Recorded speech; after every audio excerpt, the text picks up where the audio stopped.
right? No, I'm not. And you're not gonna come in here demanding money from me. How would you? Man. Customers usually go through several stages when they hear that their item's not as valuable as they thought. The first is disbelief, followed by denial, anger, and even assault. In this video, we see a woman who assaults a security guard, another insults and body shames Ashley, and one almost takes a swing at Les. The thing all these people have in common is that they were shocked at the real value of their item. Yes, ma'am. I was coming to pawn my ring because I have to pay my rent. It was due a couple weeks ago. Oh, okay. Why you keep looking at my ring like that is real? I mean, what, you want the studs on my lip or something? Pawning it. I'm not buying it. You're just pawning it. You want to pawn it? Keep control of herself. I don't know what the hell her problem was. I don't give a what her problem was. She's lucky my security staff didn't beat her ass. There's never a shortage of people who don't know their item is fake. The truth makes this woman explode at Les, but she never stands a chance because Les has backup. Hi. Hi, I'm Ashley. I'm Nana. Nana. I called up here and I got an estimated price, and they told me that I could get $400 for these. You called up here and got an estimated price. Yeah. Who did you talk to? Nicole? Nicole. Over the phone. Yes, But we ma'am. don't see them over the phone. She's lying. Where Nikki at? Nikki. Nicole. Well, which is it, Nicole or Nikki? Listen, it's real diamonds. All I know is I need my $400. All right. I'm looking at the diamonds, and I know right off the bat the weight is just not gonna make it. I know I am not gonna be able to help her. I can do 185. No, I'm not, and you're not gonna come in here demanding money from me. Yes, the I am, because that's what I called for. Nikki! What? No, Nikki! Where this bitch at? She all of a sudden darted away from me, started screaming for Nikki. It was like a bat out of hell. Where this? A customer comes in to pawn her jewelry, but she's not ready for what Ashley has to say about it. Excuse me. Nikki! First of all, you're not gonna scream in my store. No, first of all, you're not gonna walk up on me either. This is Nikki, and they told me that they was gonna give me $400. oh, so look at And these now they telling me because- that I can't get my money and I need this now. Don't you No, dare. that I need my money right now. I don't know what this chick was talking about. She was very confused, but I know one thing for certain. Nana needed to go. You like that? Well, you disrespected me, my store. Y'all bitches. Okay. Everybody in this This mother is y'all. Joe. All y'all. Okay, have a good day. And kiss my ass. Keep walking. Bye, Nana. You bitch. All you mother. Give me a headache. Nana's smart enough to leave before security throws her out, but she makes sure that she's got the last word. Hi. Hello, how are you? Good, how are you? I'm well. I'm here today. I want to pawn my computer. I'm trying to get my son into a technical high school. I know it's ugly, but it's No, I didn't say it was ugly. How much you looking to get? like 175. Oh, that's not enough. I really wish you could give me like 150. Have you ever had an impound before? Yeah, I'm a gold card member. Get it for you for the same amount that you've had it in for. What was that? You consider the fact that I've been patronizing this business since '97? I really appreciate. You're not giving me what I want. Well, I don't give everybody what they want. 157. Are you done? No, I'm not done. Okay. Do you want the 100? No, I don't. Okay, then goodbye. This customer walks in with a laptop and a price that just won't cut it. Ashley knows this one's gonna have to go. What do you mean goodbye? You can walk out the store. I can, but am I going to walk out? You will. Who's going to make me? I want to see somebody make me leave up out of this mother. Not giving me what I want. I don't give everybody what they want. 150. Well, if you had As something a patron that's been patron since '97. Are you done? No, I'm not done. I want to see somebody make me leave up out of this mother. Are you a lady or are you a child? I don't give a what I am. And don't think that you won't. Because all I got to do is make a phone call. You know what? Get out. I'm not going out of here. Get out. Me up. Don't touch me. Do not touch me. Get out of my store now.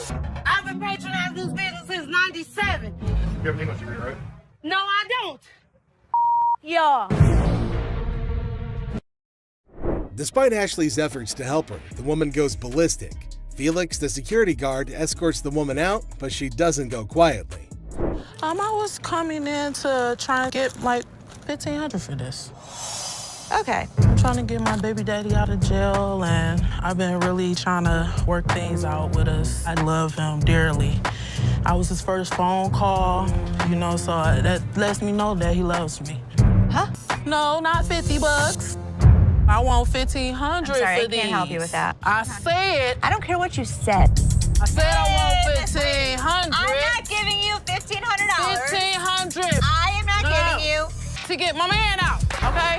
I want 1,500. What part of that you ain't understanding? You need a hug. No, don't give me no damn hug. Oh, you need a hug. I don't want no damn hug. Get off of me. Put that, baby. I don't want no hug from you. Sure. I don't want no hug from you. Kiss my ass. Gave her a hug.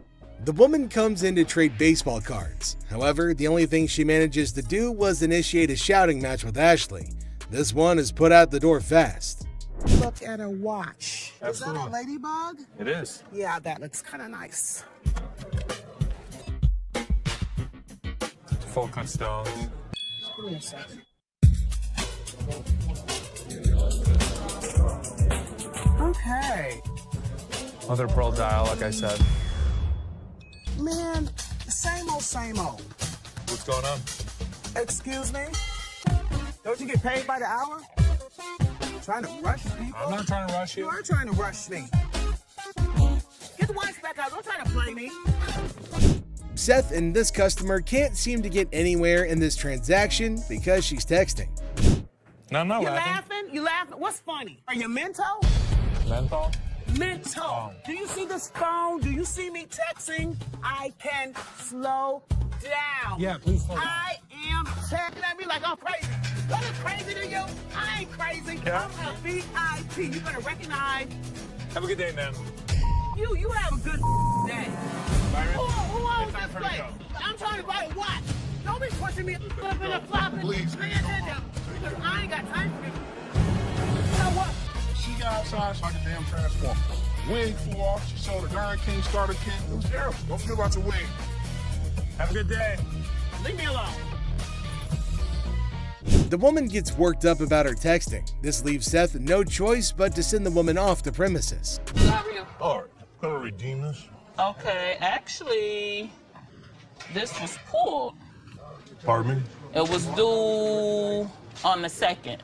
No, I'm here to pay it right now. I know, your loan is only for 90 days. So What are you talking about? If it's out there, then we can work from there. Look, seriously, come on, why don't you just give me the TV back so I can Yeah. leave, all right? Yeah, I'm getting a little aggravated. I'm sorry you're getting. I'm ready to, it's You're just, ready to what? Just get pissed off. All right, I'm not. Seriously. No. Seriously, Yeah, seriously. I want to just get it over with. what are we gonna Come on. get over with? I want to get my TV. What you can do is you can go buy a TV. You know, I'm getting. You sound just like him. I'll put a big ass flyer in the street. I'll make up signs. American jewelry alone sucks. Looking like Nick Nolte after hanging out with Charlie Sheen for 3 nights. Go on somewhere, man. The guy wants his TV back, but he's past due. And it's really hard for this delusional man to accept. Me. Have a good day. Whatever, bitch. I'll be back. I will be back. The irate Karen tries to take matters into her own hands, but ends up getting thrown out instead. Hello, my wife. Oh, y'all don't want to give me my. She was losing it. You're gonna take a cone from my property and put it in your truck? Okay, then if you're stealing, Y'all stole then my. okay, if you're I'm stealing, your. Excuse me, get your big ass on. Oh, excuse me. Don't you take my cone. She's gonna try to take a cone because we won't give her her TV back. I think that's an even trade.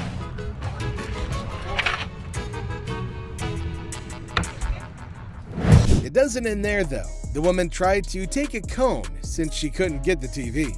The gym brawl. So watch this hulking bodybuilder guy, all muscles and bravado, strutting into a pawn shop with this wrecked workout thing that looked like it went through a blender. He was like a peacock on protein, thinking he set up a magic muscle worm.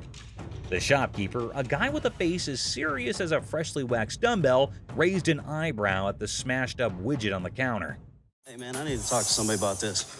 This piece of junk I bought in here just a couple days ago don't work now, it's broken. Check out this masterpiece, our bodybuilder buddy declared, pointing dramatically at his broken workout thing. It's so messed up. I swear it's doing reverse squats by itself. The shopkeeper, squinting at the wreckage, deadpanned. Reverse squats, huh? Must be the newest gym craze. This thing obviously couldn't handle what I was doing on it, so 2 days later, it don't even work, so. But our muscle hero was not giving up. Leaning over the counter, he claimed, "I want my money back."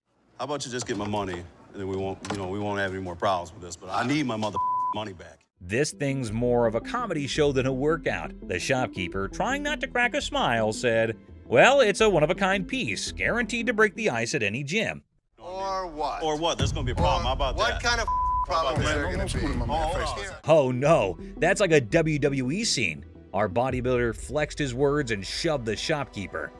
"Give me my money or I'll turn you into a cardio machine for a month." And just like that, the pawn shop turned into a wrestling ring. Don't touch. Come on, come on, man, let's go.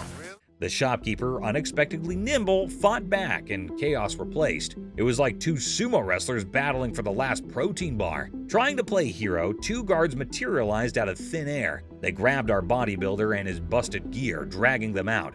We got you. Bring a few more. All we needed was two. All y'all out. Our muscle dude flailed around, still demanding his refund like a sad, deflated balloon.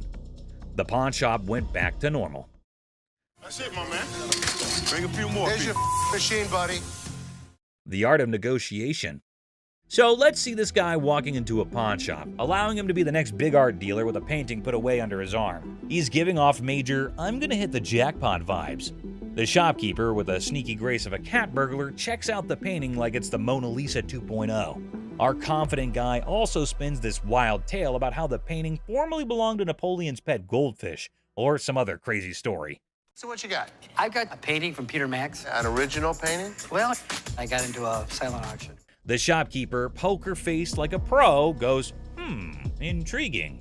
You can virtually see dollar signs in his eyes as he dreams of making a fortune. Now comes the big moment. Confident guy bravely says, "I want $3,000 for this masterpiece." Let's see if she can close a deal. Yeah, what is the bottom line? 3,000. No way. The shopkeeper, still all mysterious and cool, smirks and says, "I can do 1,500, or you can hit the road." 1,500 and we got a deal. It's like a Western showdown, but with money instead of guns. It's a take it or leave it situation. The confident guy, looking a bit less sure of himself, decides to pull a classic move, pretending to discuss it with his imaginary art expert friend. Maybe it's an unnoticeable chum with an art degree. While our hero is deep in discussion with his invisible art critic, the shopkeeper, beaming like a Cheshire cat, decides to up the figure. I know there's a market for it. So $1,500 I think is pretty good. They need to take the money and run. He counts out $1,500, slams it on the counter as if to say, "Take the cash and run, chum," or say farewell to the deal of a lifetime. 1,500. All right. In the end, the confident guy, now looking further confused than confident, grabs the cash and virtually sprints out of the shop. And that is how a pawn shop turned into a comedy stage, starring Mr. Confident, the mysterious shopkeeper, and an oil with a Napoleon-connected goldfish. Art, my friends, might be priceless, or at least worth $1,500. Peter Max. Plump man.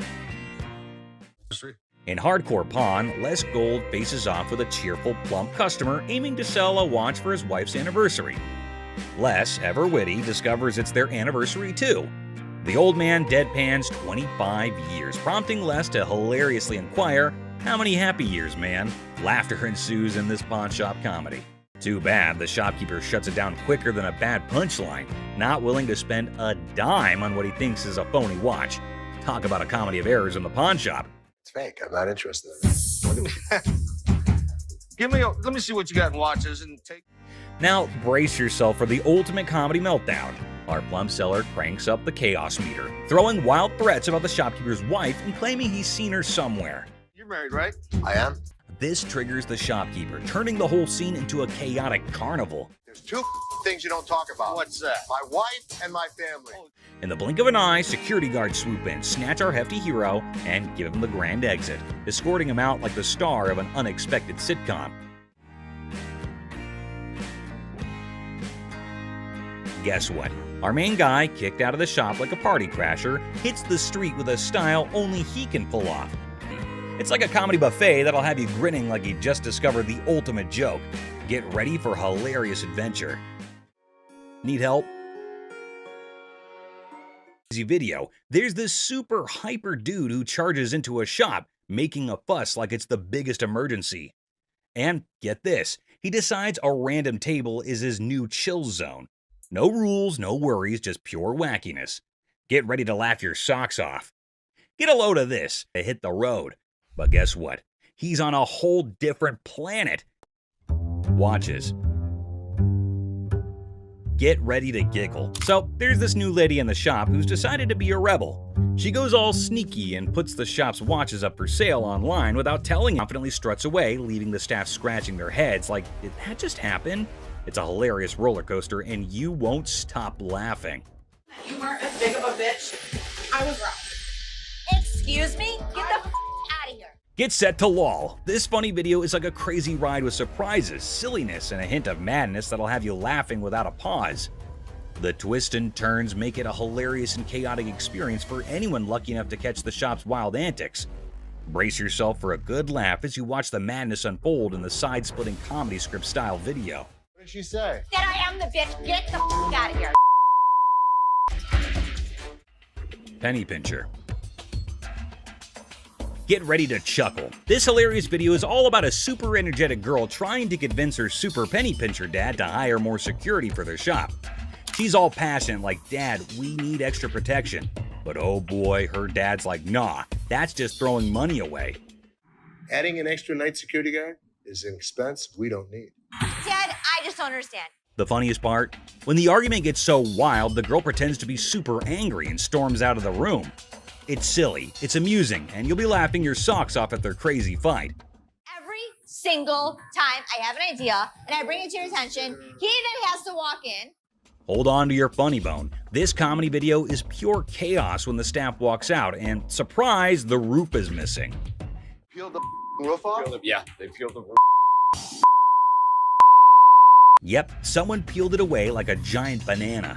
Imagine the team head scratching in disbelief. Their shop literally got unroofed. The alarm company called. They thought it was a false alarm. Is anything missing? I have no idea. Now, here comes the kicker. They start worrying it might be a sneaky robbery. Cue the panic as they sprint to check the CCTV, hoping to catch the audacious roof peeler in action. Get ready for a laughter-packed roller coaster as they dive into this hilarious investigation. Get ready to laugh in this super funny video. They got 2 guys. So they get through the internet room, jump in. The staff at a quirky shop freaks out when they find out someone peeled off the roof for a supposed robbery. Total chaos, right? So they go all detective and check the CCTV footage. But wait for it. Turns out, not 1, not 2, but 3 guys break in. And here's the kicker. Looks like they grabbed the coat right there and then out. So these guys could have been part of a 3-man team. One of them ends up hiding inside the fridge.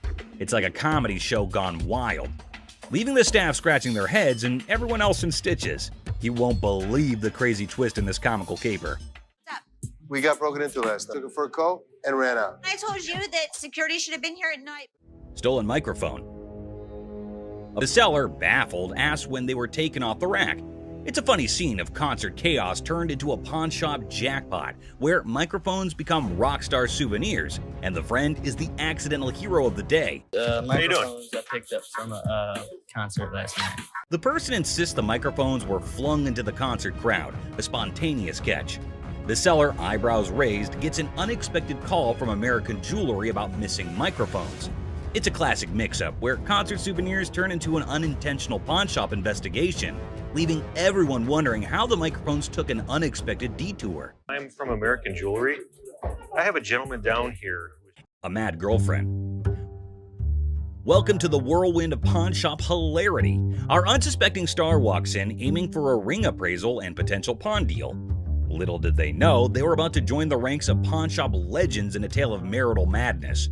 I wanted to get it appraised, see how much it might be worth. Of ring-napping sore, plunging the spouse into an emotional roller coaster over the disappearance of their precious bling. The tension is so palpable, you could carve it with a jeweler's precision. But hold on, our hero clarifies, "I'm here for an appraisal, not to pawn." Q gasps in the realization that pawn shop language got lost in translation. The spouse is in disbelief, and we can almost hear dramatic music building up in the background. You wanted an appraisal on this ring. Plot twist, the ring allegedly transformed into bike parts? Is this a pawn shop or a two-wheeled saga? Accusations fly faster than a speeding bike, plunging us into a marital showdown. "Why'd you take my ring?" echoes through the pawn shop halls. Well, I wanted to see how much it was worth. Our hero is left flabbergasted, caught in the crossfire of accusations and domestic mayhem. "I just wanted to know its worth," they exclaim, trying to defuse the explosive situation. But alas, emotions rage on. Yesterday you said you needed bike parts and didn't have the damn money. And all of a sudden you got my damn ring. The drama unfolds, they assert their right to park no matter the odds. Suddenly, I'm patiently telling you, dude. Park your spots out. Meanwhile, our hero, undeterred, asserts, "I'm not going nowhere," as if the van gods themselves had bestowed upon them a divine parking mission. In a shocking turn of events, our hero literally stops, drops, and rolls on the store carpet, leaving everyone perplexed. Hey, I was wondering what you could get me on a loan for the PS3. We're on a mission now. Real mission to get my brother out of jail. All of a sudden, the cop just stopped us because one of our lights are off in the back of our brake. Bought it 300, I got 150, and now I'm here, ended up with his brother trying to sell his video game system on his games and the controller. See what we could do with that. 95 is close. I get to 100 for you. 100, mama. I can't. 100. I normally would have given $80 on this game unit. I went $15 over, and that wasn't even good enough. But too bad I couldn't help her out because I wanted to help her. But I hope she can find the money. Two customers come into the pawn shop on a noble mission of freedom. However, Ashley lets them down easily, but at least they take it better than most customers in this video. Pawn shop because we, is in need of money.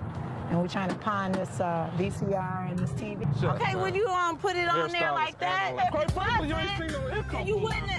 Where's the income? You want to go to the So what? I was ready for them to have a full-out brawl out there. Get your ass on somewhere. No, get your ass on, hockey ass. I tell all ladies and everything. Can I help you guys? Why are you guys fighting? I kicked what he said. It was offensive. Yeah, pretty good TV. Sell it. Actually, yeah, we gonna pawn this. No, the TV didn't get dropped. Money. It works. $20. All right, 20 will work. Hey, you can each get 10. Oh, you agree now? All right, just give it to this gentleman. We're gonna do this for 20. Just go online, get your ticket, and get your cash. This is a general conversation. Okay, well, we still in a relationship, though. Tiffany, seriously, maybe you should go in the parking lot and just wait for him. You're right. I am going to wait in the parking lot. Freckles really pretty. I like that. A chaotic couple barely makes it to the pawn shop before smashing one of their items in an argument. The couple is more sad than shocked that they've rendered their items worthless. Hi, how are you? I'm good. How about yourself? Doing all right. I've got a ring I want you to take a look at for me.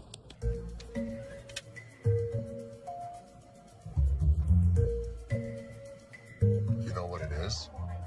They're diamonds. They're not diamonds. That's cubic zirconium and silver. Okay. I'm not interested. I know what this is. I'm telling you, I can't give you any money for it. I know it has value, and I'm really, really upset right now. So, I've worked for an attorney. I know my rights. Don't touch me. You're an idiot. You're an idiot. Oh yeah. What a gentleman you are. Anybody? Woman, what? Get me out of here. Get away! 4 times she hit me. Randy, 4 times? Why would I not give her money if it was worth it? I thought you were smiling when she was doing that. This woman can't believe her diamonds are actually not diamonds. If you like seeing angry senior citizens, then this grandma's got you covered like a quilt. Now back at the pawn shop, and this time we have a surprise because we've got a whole cast of characters in here today. Check out this lady starting off all cheerful and friendly, saying hi to the folks at the front desk. But out of nowhere, she does a complete 180 and turns ice cold. What's her deal? Ringo. You lost this ring. This lady is all like, "I totally came by here last month, I swear." But guess what? The computer ain't lying, my friends. The receptionist straight up told her that her precious ring is nowhere to be found. And you know what? It's on her. If she really cared about that ring, she should have shown up way sooner to claim it, but she didn't, so tough luck, I guess. You didn't bring it last month. You brought it 4 months ago. Now this lady is totally losing her marbles, you know? I mean, it's kind of dumb if you ask me. She should have just remembered where she left her stuff. But no. Instead, she's going off like some chatty old grandma, non-stop yapping about it. Give me my motherfucking ring and let me see a manager in this picture. I'll get you a manager in this thing. Oh boy, we've got a real character on our hands here. This lady just won't accept any responsibility, I tell ya. Hey lady, newsflash. It's your job to remember, not his. This is where she's really taking the cake and acting like a complete idiot. And get this, she starts pointing fingers at poor Les, blaming him for this whole mix-up. You got me up.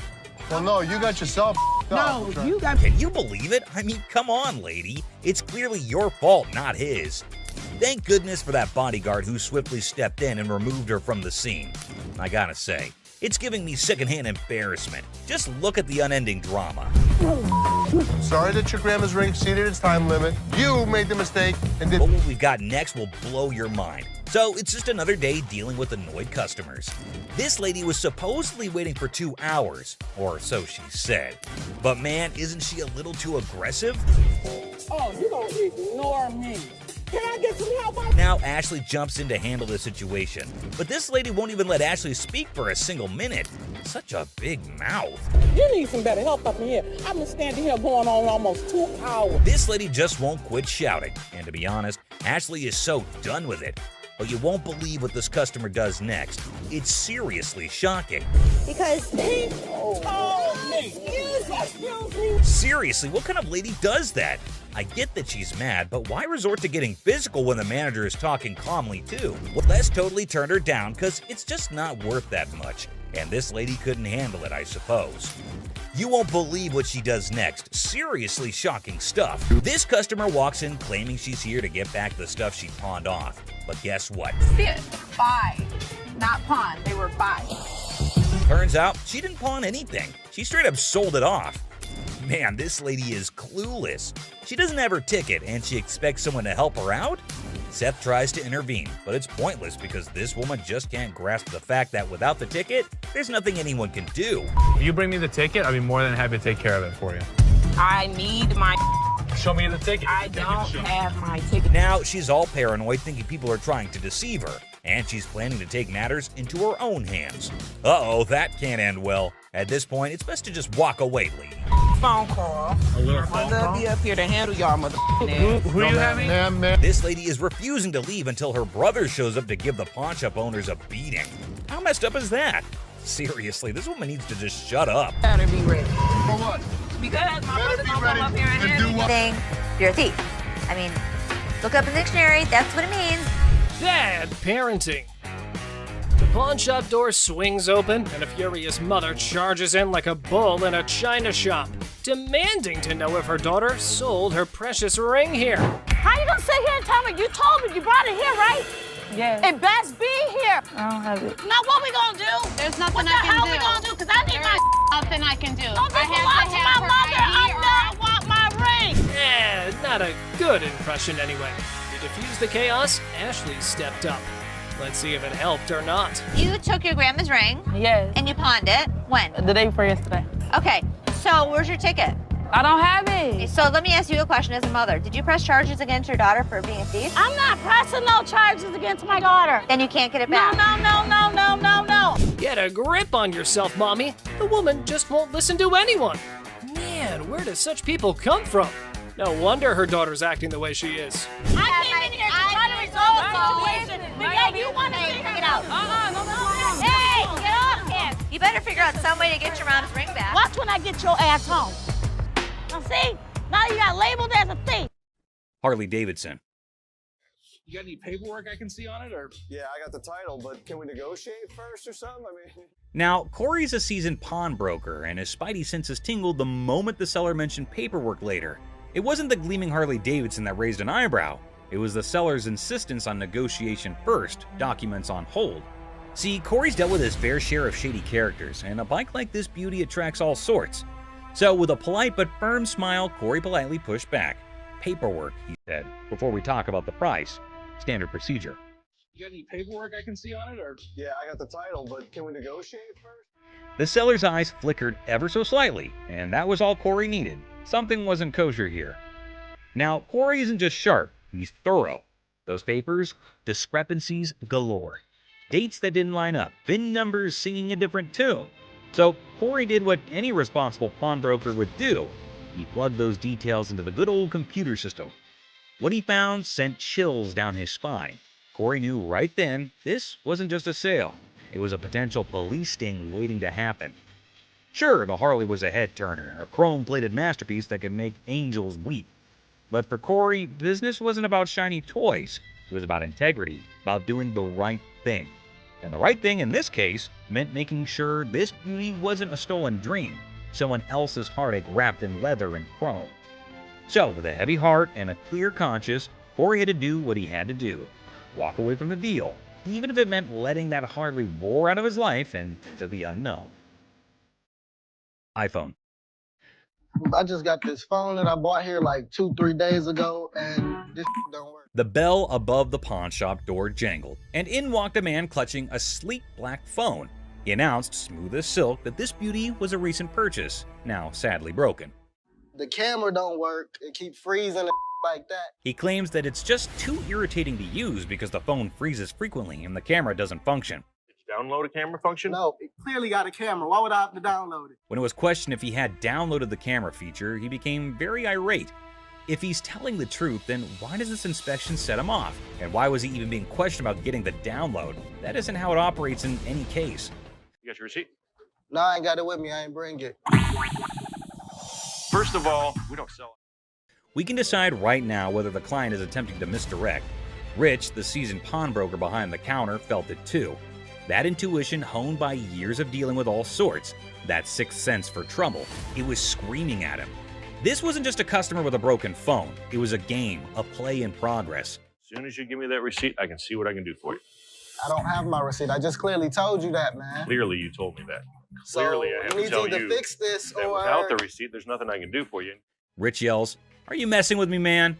You came for a new phone, but you don't have a receipt?" However, the man persists in insisting that all he's asking for is another phone. If he said clearly one more time, I was going to clearly have to knock his freaking head off. We're all aware that Rich needs the receipt. You, my man, are not. Who sold the phone to you in the first place? Somebody. He here. When questioned who exactly had sold him the phone in any case, he quickly pointed at any random employee. But we haven't had one of those out for sale since I've been here in 6 months. I mean, I just seen you in 2 weeks. Furthermore, it appears that the youngster he pointed at didn't know why he was being called for. Thank you very much. I appreciate you coming on over here. You can go back to selling. All Rich knows is that it's an iPhone, but he's more irritated by something else. What's more, clearly it was working out. Can you go show him how it works? Take a picture out in the parking lot. And then, like a burst dam, the story spills out. The phone wasn't his. The purchase was a shady deal in a back alley. The frustration wasn't with the camera. It was with the consequences. The cold sweat of a gamble gone wrong. With a sigh, Rich ushers in the man and his broken phone out of the shop. The heavy silence echoing their unspoken pact. The truth had been told, the game was over. That's all for our video. We hope you liked it. Please comment, like, and subscribe. Don't forget to hit the notification bell for more videos like this. Share it with your family and friends. See you next time. Christina stealing money. Here's something curious happening. Les seemed to be very angry over that man. Don't know what that man was doing there and what he had done, which made Les angry. Let's see what will happen. Ant stole the leftover money. Everyone there is so angry. What is going to happen now? Les is curious as he is sure that Christina cannot do this kind of stuff alone. There must be some other people supporting her in his play. Les is taking it to extremes and asking again and again if there's another one with her. Have you been working with any other employee? All alone without any knowledge of anybody else stealing from us, correct? Oh God, he asked her to send her to jail if she did not speak the truth. Oh my God, things are getting worse. She's not telling anything. Mother-daughter fighting.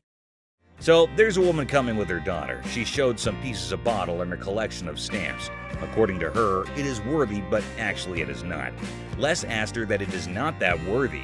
Oops, the mother got angry at Les. Because for her, they are worth everything. What will happen now? So what you got? I got some really expensive stuff. Show me. Oh my God, the daughter charged a fire against her mother. You better down. No, you What the hell wrong with you? She triggered her and insulted her for her useless collections, and oh my god, look, they're about to have a deadly fight. Oh god, the mother scratched her daughter. Les is stunned.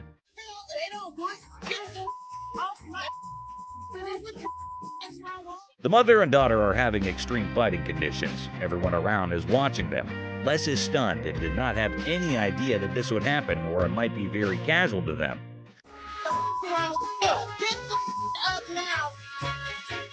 Okay, the guard has been called. The mother is still beating her daughter well and doesn't want to argue anymore. Both are screaming at each other. The security guard is letting them out. Oh my god, how embarrassing and strange it is to see mother-daughter fighting like that. The security guard gets them out and everyone is laughing at them. Astonished Les. I had to intervene. Okay. Boat, I realized I was gonna need somewhere to park. Since it's such a beauty, a better place than right in front of the pawn shop. All right, start right there. Oh boy, get ready for the inevitable fireworks when Rick lays eyes on a massive boat about to be parked right in front of the pawn shop. You just know trouble's brewing. Rick's face turns crimson with anger as he witnesses the chaos ensuing in the parking lot. Shouting fills the air. Ropes are flailing about, and the situation is spiraling out of control. Now, it's up to you to decide how Rick will react. Will he burst out of the shop like a raging bull, ready to lay down the law and restore order? Or will he take a moment to cool down and approach the situation with a level head? Brace yourself for the dramatic clash that lies ahead. What insanity do you guys have going on? What's going on here? But hold on, there's a twist in this tale. Chum steps forward, determined to explain his actions, and hopeful that Rick will actually commend him for his endeavors. With a mix of confidence and trepidation, Chum begins to share his motivations and the reasoning behind his seemingly chaotic actions. He lays it all out, hoping that Rick will see the brilliance behind his plan. What do you think? How will Rick respond? Will he give Chum the recognition and praise he desires, surprising everyone with his understanding and appreciation? Or will he continue to be infuriated, dismissing Chum's explanation as nothing more than an attempt to cover up his reckless behavior? Here comes a roller coaster of emotions as this captivating scene unfolds before your eyes. I need a spot to park your 27-foot sailboat that I just bought you. A look of profound disappointment washes over Rick's face, his eyes conveying a mixture of frustration and exasperation. He can't help but feel let down by Chumlee once again.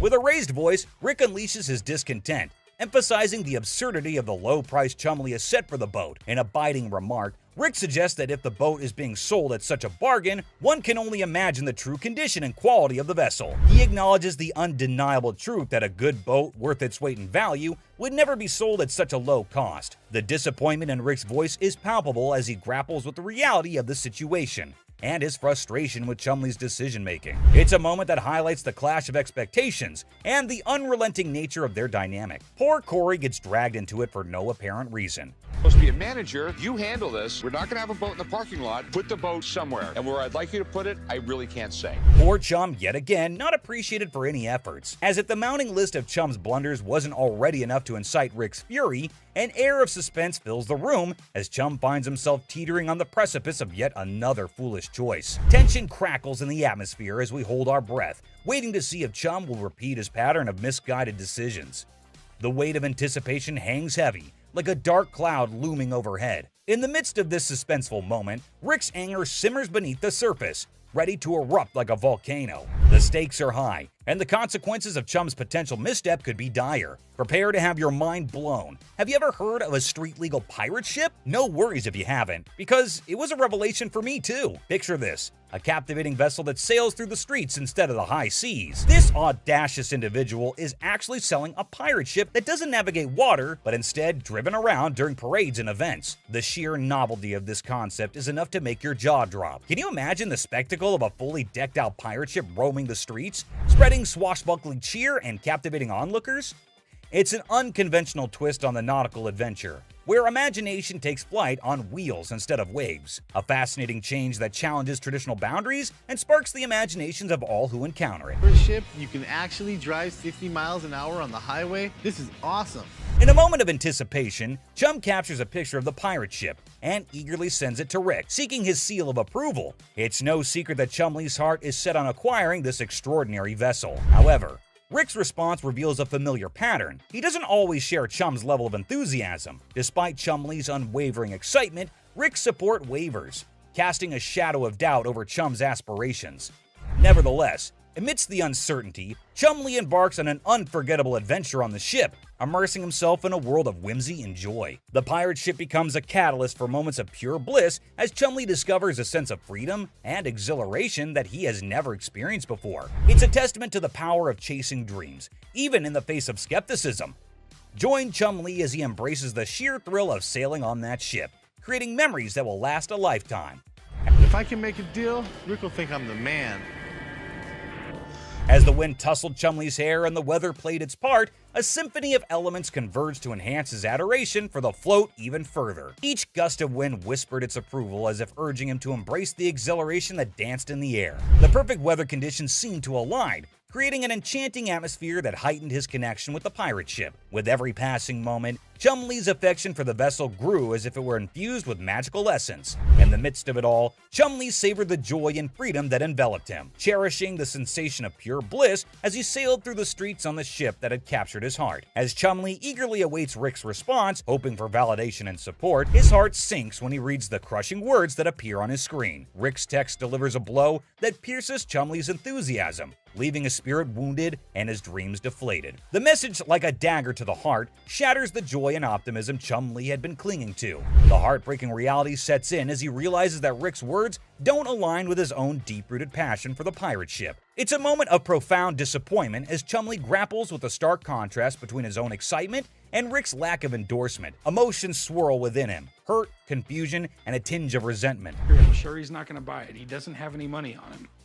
But he's an idiot.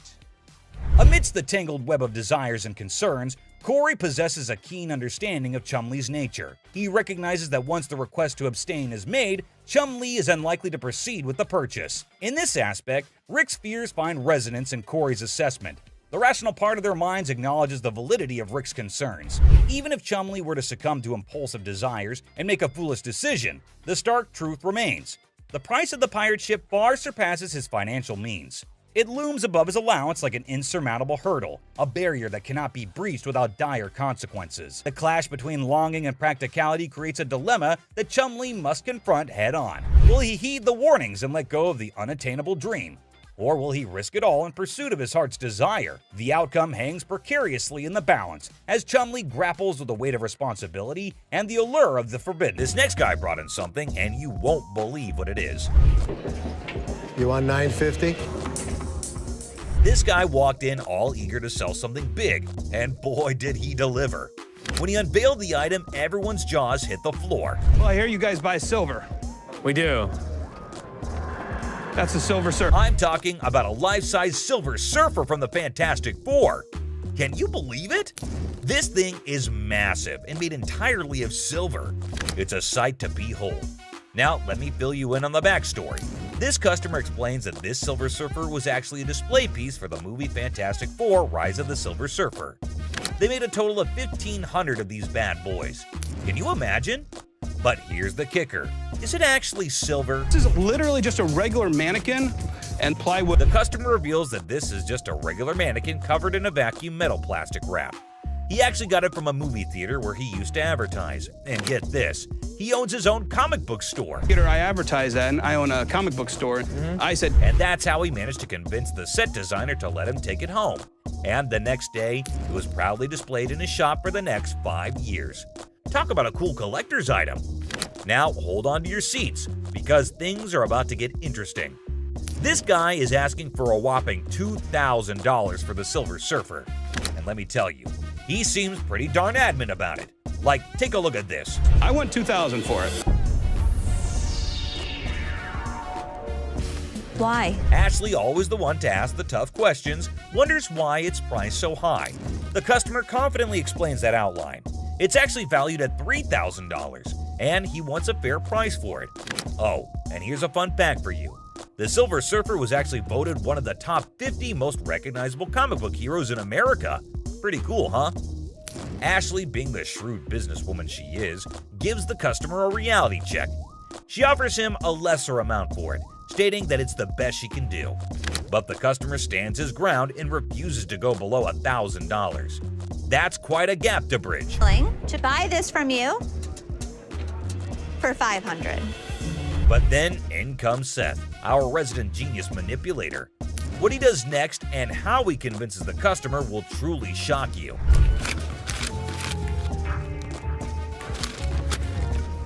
Yes, did you see that? He slyly takes out the money, slaps it on the desk right in front of the customer, and presents him with a take it or leave it offer of $900. The tension is palpable. What do you think this man will do? Take it or leave it.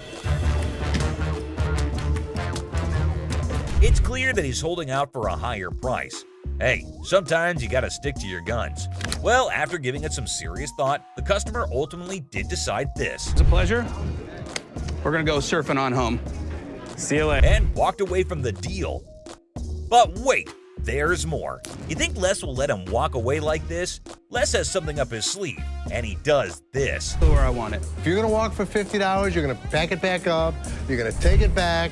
Well, after mulling it over, the customer finally caved in and agreed to Les's offer. That's the kind of influence Les has, folks.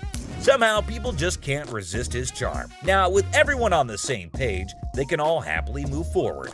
It's smooth sailing from here on out. Fake diamond. In this wild pawn shop showdown, two characters storm in like a tornado, armed with an attorney and a demand for $900. The seller, caught off guard, awkwardly requests a card while the attorney seems more like a background dancer in a chaotic legal dance. It's a scene where negotiations are more like a comedy sketch, leaving everyone wondering if they stumbled into a legal circus. I got my lawyer with me. This is wrong. Show me your card. I don't have a card with me. My attorney. Customer unveils a questionable earring, claiming it turned his ear into a rainbow. The seller, armed with skepticism and a keen eye, dissects the earring, declaring it a fake diamond disaster. What do you want to do today? You want me Can to I get figure my money out? back? You want me to figure out why your ear's turning a different color? Is that a real diamond? Enter the legal cavalry. The customer brandishes a lawyer in the name of mismatched receipts and the ear that turned technicolor. It's a jewelry malfunction turned legal circus, and the pawn shop is now the stage for hilarious gemstone saga. This is not the correct earring for the receipt. Chaos ensues as the customer brandishes a jewelry store receipt like a wizard spell. The attorney, a sidekick in this legal circus, demands a refund for the rebellious earring. The seller, caught in the crossfire, faces threats of escorting and leg knocking, all while insisting they won't budge. It's a legal showdown where the only guarantee is a laugh-out-loud twist around every shiny corner of the pawn shop arena. The earring does not match the description. What you mean? So you saying now I just brought an earring in? The customer, armed with a kaleidoscope ear and a refund demand, insists the seller turn around and walk that butt out the door.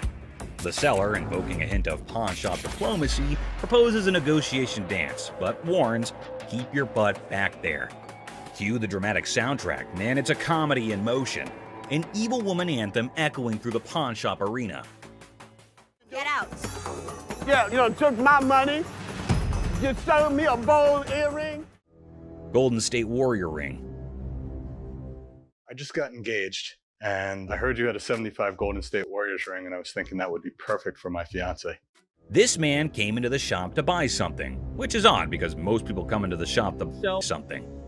This man, on the other hand, was interested in Rick's 1975 Golden State Warriors ring, but Rick was unable to but laugh at this. Rocco, will you grab me that ring? Sure. That is a brave man that would give his fiance a championship ring. Even though Rick keeps on laughing, asking why the man is giving a ring like this to his fiance, we understand that the buyer isn't pleased with Rick's antics. So what I did was I brought pictures of another 75 Golden State Warriors ring. The buyer produced photos of another Golden State Warriors ring and attempted to match them, which they did. Then he asked if it was a genuine diamond and if Rick had checked it. Rick told him that the stone was genuine. Perfect. Have you tested the diamond? Oh, yeah, it's a real diamond. It's a real diamond, okay. The buyer then proceeded to use his own tester to determine whether or not the diamond was genuine, as he was a collector and dealer of sports memorabilia himself. But as he went to test the diamond, it didn't pass. It's not testing. That's because you have a really cheap tester. So Rick stepped in with his own tester, which of course revealed that the diamond was genuine. Even though Rick was irritated by the whole thing, he chose to be courteous to the man. First fine on mine. Okay, I will trust that. The buyer requested for the amount after the ring had been tested, which Rick believed to be $11,500. The purchaser, on the opposite hand, had a budget of $5,000. Any 11 grand. That's what I can do. That's your bottom line? Yeah. Okay. Best price. Because Rick refused to go any lower than $11,000, the buyer was forced to leave the business unhappy and empty-handed. I didn't think he was going to go 5,500, but I thought, he'd work with me a little bit. But he seemed like he wanted to punch me in the face. Wells Fargo's safe deposit box. What do we have here? Well, we got a Wells Fargo strong box. This man arrived with a Wells Fargo safe, an antique ball and chain, and a couple ancient handcuffs. The seller was asking roughly $2,000 for everything in the package. All right, well, tell me about these things. This ball and chain right here actually comes from the Human Prison. It's the oldest prison in the state of Arizona. Folsom Prison was Arizona's oldest prison, and the handcuffs belonged to it since the late 1800s. Here's my concerns. When they forged chains back in the 1800s, it was just hot welding together. At that time, it was all performed by the blacksmith, but the chains that the man brought in were all electronically forged. Not only that, but Rick had another major problem. Never in the history of any prison did they ever have their name put on the balls. What Rick was saying was that everything the man brought in was false, but the seller was not ready to believe Rick. It's fake. What makes you an expert on this stuff? I've been buying and selling this stuff my entire life. Even if the contents of the package were phony, there was a chance that the box itself was not. So Rick made a deal for the box and left the rest. Box, I'll give you $400 for it. I want $1,200 for it. No, you don't. And the transaction was completed for $400.50. The seller left, and Rick subsequently decided to consult with an expert about what he had purchased. Okay. 19th century strongbox, Wells Fargo. Following a thorough examination of the box, the expert asked Rick the following question. First things first. Have you already bought this? The box was just as false as the other items Rick did not purchase, and the expert agreed. It's a complete fake. Damn it, Rick. Mystery guy.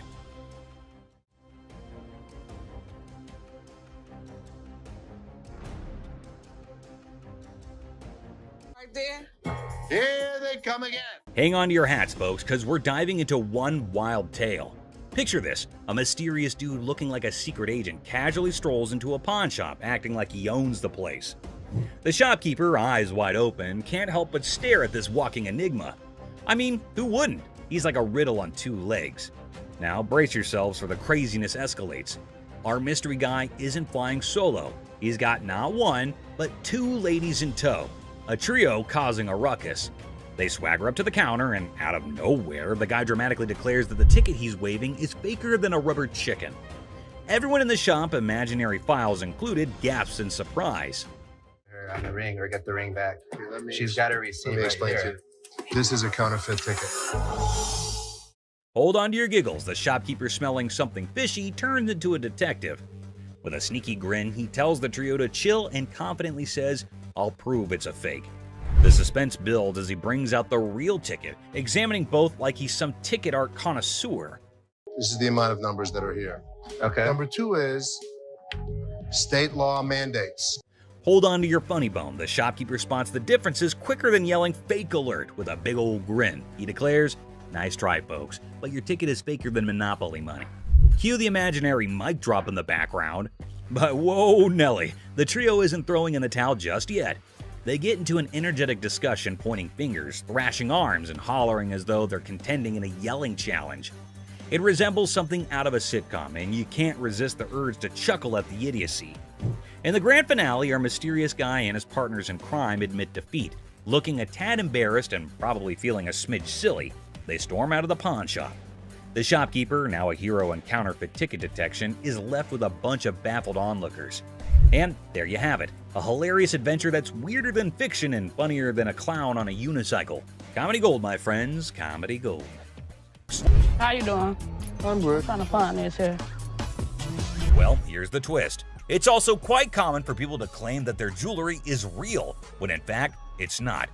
But it all depends on how they react when they find out the truth. Now, I can't help but feel secondhand embarrassment for her.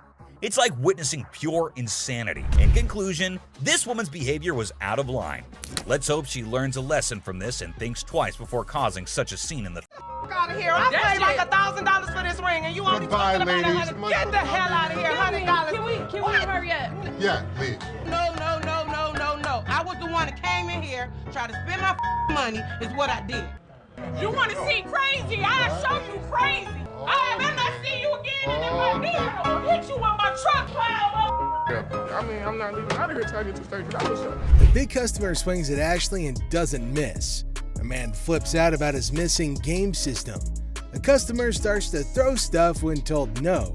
The female customer turns hostile when a laptop pawn goes horribly wrong. An angry wife wants her wedding ring back. A woman flips out because her ring was sold.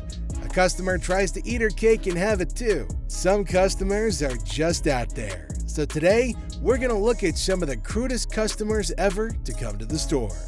Hey, don't walk past me no more. I've been standing here forever trying to get somebody to help me. Why don't you come? Hey, I know you hear me. No. You know what? Give me a manager or something.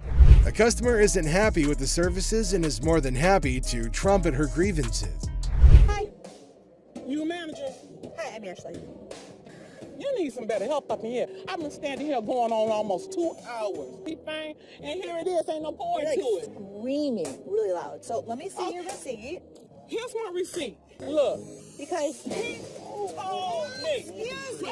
me, nothing. You need to leave. You need to walk your back and clear out the door. No. The lady gets her wish for a manager fulfilled. What? You know what?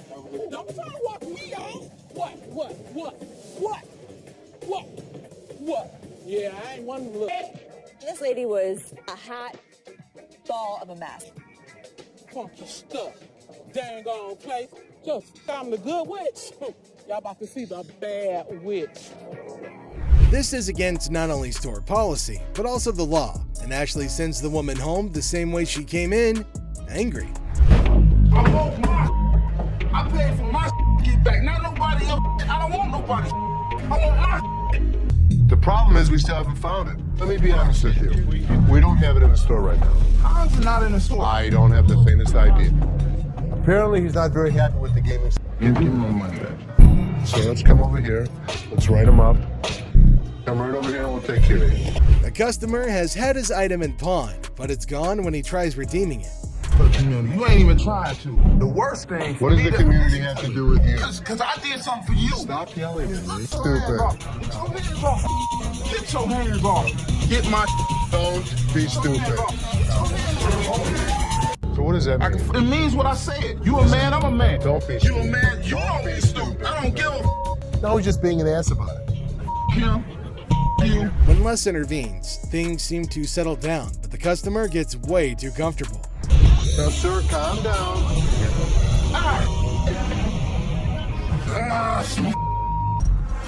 I give you my word. Whatever I owe you, you're going to get. Here's what I can give you. He finally calmed down, and we struck a deal. This was one of those situations. It should have never happened. The problem was, Seth's guys f***ed up. He tells me I can run stuff, and then he doesn't give me the power to do it. Let me make the decisions. You have to trust me every once in a while. Just when you think it can't get worse, it does, as the man goes for Les's throat. Good. What's up with this? Give me 1 second, sir. To be honest, I don't think we're gonna take them, brother. You say what? Go get somebody for me, dog. This made me act up. Yeah, what's going on, man? What's going on, cuz? 40? No? Yeah, I'm not interested. For real? For real. Just on that bum.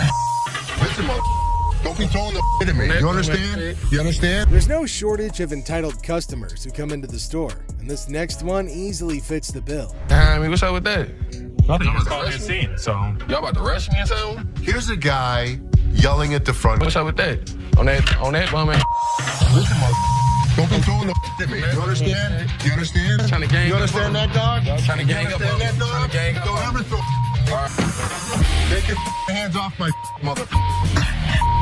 With the customer starting a tantrum, Les finally speaks, and let's just say the others were nicer to the man-child than he was. Yo, y'all ain't over here anyway. I smack the out your ass. Don't even reach behind nowhere. Reach what? Nigga, if I got it, got it. Reaching, Jonah. Don't be killing my stuff. Where the is the loan at? Don't try to steer me down. Hard. Well, and what you gonna do? This guy was threatening me that he's coming back. Does he think we don't have security cameras? Does he think we don't know what his license plate number is? It'll be his worst day. If he even thinks about try to strap up like they was some players, they ain't even really in my ball game. I'm in for real. I'm up. This mother thought he was a badass. As you can see, I'm a badass. Les not only kicks him out, but also ensures the man stays out. If it were up to him, they'd probably ship the man to another state. Hello. How are you? I'm fine. How are you? I like your nail polish colors. Thank you. What do we got here? A laptop? Laptop. You type in your password? What brings you in today? I just want to pound it in so I can get. How do you forget the... When's the last time you used this? About a month ago. You forgot your password? Yeah. Try again. I need at least 165. I mean, I can't do 125. 65 or not. When a lady comes in with her laptop, she forgets her password and manners, but Ashley can only help her with one of those problems. Okay, I know what, I ain't got time for it. It's like you don't like your job. You don't like your job, you shouldn't work here, sweetheart. I'm sorry, you really shouldn't. I am respectful. Learn how to talk, learn how to talk, learn how to talk. Have a good day. You were too silly. So are Don't you. touch my toes. Flat out. You done? Y'all, I don't give a like I said, I don't care. I can take my business somewhere else. The lady obviously doesn't like the sound of $150, and the negotiation goes downhill from there. Lady, or are you a baby? Excuse me, sweetheart. Hi. What the you looking at, bitch? What the you looking at? I'm talking to you, bitch. What you looking at? You know what? Take this outside. What the you looking at? What the bitch? You fat bitch. Fat ass bitch. You ain't with a fat ass bitch. Go walk somewhere, bitch. You talk like I said. I can take my business somewhere else. You don't know me. Crazy. That's what I'm talking about. Walk away. Bye. Bye. What more can we do? Since the lady won't stop talking, Ashley engages her, and it's like setting fire to dried sticks. Hi, to manager. That's me. American J. Oh, hell no. You should have Well, somebody gonna pay for it, like I said. I'm not paying for Bitch, you might as well get off the phone because somebody about to pay for my... Hey, you... The lady comes in armed with her TV and a vast vocabulary. The Golds might not like the latter, though. When I came the door... So how did she break your TV? Because I told her to hold the door and I dropped it and it cracked. See? It's cracked. Okay, so what do you want me to do about it? I don't know. Is you the manager? Yeah, so maybe You you the want manager, but you ain't act. I don't know what this lady was all about, but how dare you come in my store and make a huge scene? Don't trust me. What is you gonna do? Bitch, you gonna pay for Don't act stupid. The ladies might come to blows, and Ashley steps in to keep that from happening. You is the type that will get smacked. Really? Really. Try it. Y'all got me up. You have Go get 1 my minute TV. to get your out of her phone. Oh, bitch. Ratchet ass. Don't trip. What's up, bitch, and fix your makeup. Don't trip. Bitches, you go. Whoa. Hit yourself in the head. Yeah, this what I would have did to you if you would have came close. I did. The woman does not like being evicted and transfers her anger to Ashley, but she isn't the first sassy customer the staff's gonna handle.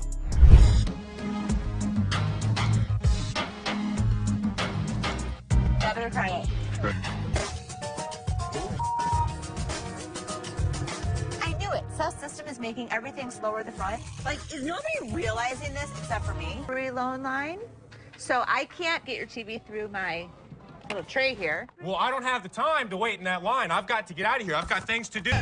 There's a long line. Do not have the time to do that. Just come out here and take my TV from me and give me some money for it. This customer takes the adage, time is money, quite literally when he's asked to wait in line. Seriously? Yes, yes. Come out here and take my TV and give me some money for it. Forward the front, and it's starting to make me insane. Here's the TV. I need some money. Okay, for me, No. there is a line, but you're not going to come in here and demand money. Here. Oh, yeah, okay. You Here, guys you see know this? what? Everybody see this bullshit? What? Seriously, I just damn store. Sure. You. Yay! Okay. I mean, look at the line. The line is huge. Ashley doesn't appreciate being told what to do by rude customers and lets the man know in clear terms. Looks like his TV's going home with him today. The customer starts swearing up a storm, slamming the table like a man possessed. Next up, just another regular day at the pawn shop. People coming and going. Some happy, some not so much. $100. Hold on, bro. Hold on. Let me prove my point. Now here's a guy who walks in hoping to get a loan of $100 for his gold chain. And you know what? The receptionist happily agrees. Loan approved, right? How much would you like? $100. Okay. I can do the $100. Well, hold your horses, because this is where things go haywire. This customer seems all polite and even hands over his ID for verification. But then he brings up this 20% business, as it's written on the sign right there. The receptionist is completely lost, and the customer starts explaining how he should get 20% added to the $100 loan, making it $120. Put my 20%, right? What 20%, sir? The sign right here say I get 20%. But the poor receptionist has no clue what he's talking about. Politeness goes out the window, folks. The man's anger instantly flares up when he realizes the receptionist is clueless. He asks her if she's ever seen the sign in her life, and boy does he point it out right in front of the shop. Talk about intense. Sir, I don't know what you're talking about. Is you serious? Yes, sir. Ma'am, you ain't never seen the sign? Now, this angry customer won't let it go. His voice keeps getting louder, drawing everyone's attention in the shop. I'm supposed to get 20%. You said you gonna give me 100. I get 20% of 100. We see as the bodyguard's on alert, and even Seth, the boss, steps out of his office to see what the commotion is all about. The man keeps angrily repeating that he's supposed to get that 20% with $100. When the receptionist refuses to budge, he demands to see the manager. Seth steps up and asks the customer to read the sign again. He patiently explains what it actually means. At another pawn shop, bring me in the ticket, and when you take it out of that pawn shop, I'll give you 20. But does our furious customer listen? No way. He's sticking to his guns, dead set on his demands. He even goes back and snatches the sign to show it to the receptionist and Seth. You can practically feel the tension, folks. If Seth wasn't behind that glass, this guy might have thrown a punch. Clearly, he's not thinking straight. That's when the bodyguard steps in and takes the sign away from him. Hey, straight up. My man, let us go. Let us go. 20%. The angry customer doesn't even give Seth a chance to explain. Oh boy, talk about rage blinding a person. This irate customer keeps shouting in the shop, demanding his 20%, hoping someone will back him up. Sir. Why? Well, because you're false advertising. I guess you think I can. You're not letting. But here's where things escalate. This customer challenges Seth to step out of his glass office and face him like a man. Whoa, the temperature's rising in here. But Seth's having none of it. He tells him to get out since he's causing a ruckus. And you know what happens next? He gets escorted out by the bodyguard. And get this, he tries to take the sign with him. I'm getting something out this, bro. I'm you down for this time, my man. I'm gonna chase you down. The mother. Gotta admit, that's a bit hilarious. But the bodyguard quickly snatches it back, and the customer keeps cursing as he leaves the shop. But wait, there's more. To show his anger, this guy grabs a harmless plant and throws it on the ground. Huh, $20 worth right there, bitches. Oh, man. What did the plant do to him? Seriously, what did the plant ever do to you, man? And off he angrily storms away. It's never a dull day around here, is it? This next lady has real poor luck, but it does not excuse her behavior. Wait, man. The door's right there. Have a good day. What, you got a big dude? You think you hot? So this lady storms into the store demanding her stuff back, which happens to be just 2 TVs. The receptionist asks her for some ID and tickets as proof, but this lady is completely clueless. I need your ID or the tickets. My what? She doesn't have any of those things, and here comes the shocker. Her boyfriend pawned off her belongings. Can you believe it? Now she wants them back, and it's a pretty messed up situation to be honest. She explains to the receptionist that she can't provide the required documents because her no-good boyfriend isn't even around anymore. He left her high and dry. Ouch, that's gotta hurt. Now Ashley, who overhears the whole thing, initially sympathizes with this poor girl. But hold up, that sympathy doesn't last for long, and for good reason. I feel terrible for her, but I can't help her without her ticket. This customer suddenly loses her mind, like all the anger in the world has consumed her. And guess what she does next? Brace yourselves, people. She starts yelling and banging on the glass window, demanding her precious TV. Don't land on my window! Seriously, that's not how you get things done. Even if someone is trying to help you, no one will tolerate that kind of behavior. Ashley, understandably furious, tells her to back off. The situation gets so heated that Ashley has to step out of the room to confront this unruly customer. And guess what? this lady has the audacity to threaten Ashley. Well, Ashley isn't one to back down, so she tells her to get the heck out of the shop. This customer is beyond crazy, I tell you. It seems like she had a truckload of problems even before she set foot in the store. What? I dare you. Now, the bodyguard steps in to escort her out, but oh boy, this girl goes on a rampage. She knocks over everything in her path, completely enraged. Come on, girl, you seriously need to chill out. Bye. What? I can't leave. Finally, they manage to get her out of the shop, but you won't believe what happens next. Unlike the previous guy who threw a plant, this woman tries not once, not twice, but 3 freaking times to break back into the store. I mean, seriously, woman, get a grip on yourself. This is just embarrassing for everyone involved. But damn it, we're not your local psychologist neither. Even the bodyguard has had enough at this point, and he can only imagine what kind of crazy exchange must have taken place. Man, oh man, what a wild scene that must have been. This next guy is the most polite guy you'll see, but things take an interesting turn. I'm trying to help you solve your issue. What you mean? Well, folks, let me tell you about this wild encounter that went down, starting with a seemingly innocent greeting. Hey, how are you? I'm good, how are you? Well, actually, I'm not doing so good. Little did anyone know, trouble was brewing. You see, this poor customer was feeling down because his dear grandma had passed away. He needed to sell something urgently to scrape together enough cash to cover his rent. Now that's a tough spot to be in, right? Enter Ashley, a real gem of a person. She genuinely empathized with this guy and offered a helping hand. So the dude decides to sell his late grandma's ring, thinking it's made of real gold and worth a fortune. Ashley, being the responsible gal she is, takes a good look at the ring to verify its authenticity. And guess what? It's not the real deal, folks. It's as fake as a knockoff Rolex. Okay. Do you have anything? Naturally, Ashley breaks the news to the guy and asks if he's got anything else to pawn instead. But this fella, he ain't buying it. He's convinced that Ashley's got it all wrong, and he wasted his precious time chatting with her. Well, hold your horses, buddy. Ashley calmly reassures him that his time wasn't wasted and suggested he could pawn his TV instead. But oh boy, this suggestion hit a nerve. He starts acting all weird and uncooperative, throwing a tantrum. TV. You can pawn your TV.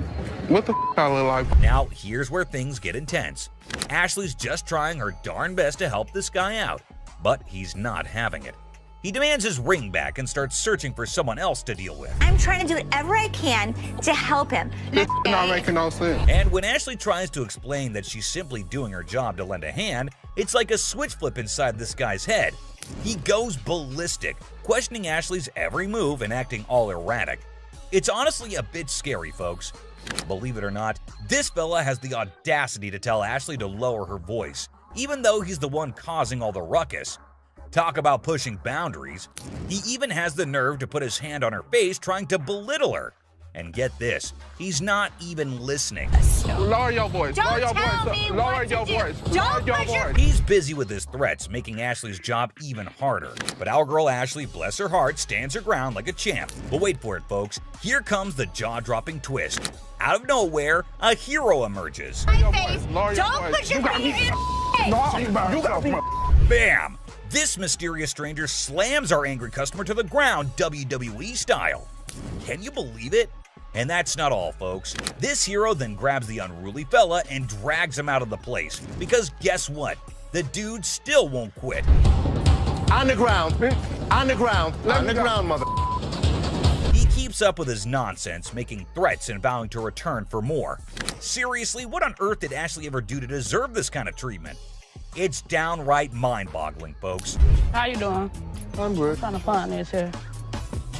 Well, here's the twist. It's also quite common for people to claim that their jewelry is real, when in fact, it's not. But it all depends on how they react when they find out the truth. Seriously, ladies? Yeah. You want me to wrap these up? Yes, he did that. I mean, why bother with someone who refuses to listen, right? Let's hope she learns a lesson from this and thinks twice before causing such a scene in the future. My dad truly believed that this glass could be something. Space for years. And you never know what surprises will walk through that door. we've got Seth bringing in something that's blowing everyone's mind, and boy is he in for a shock.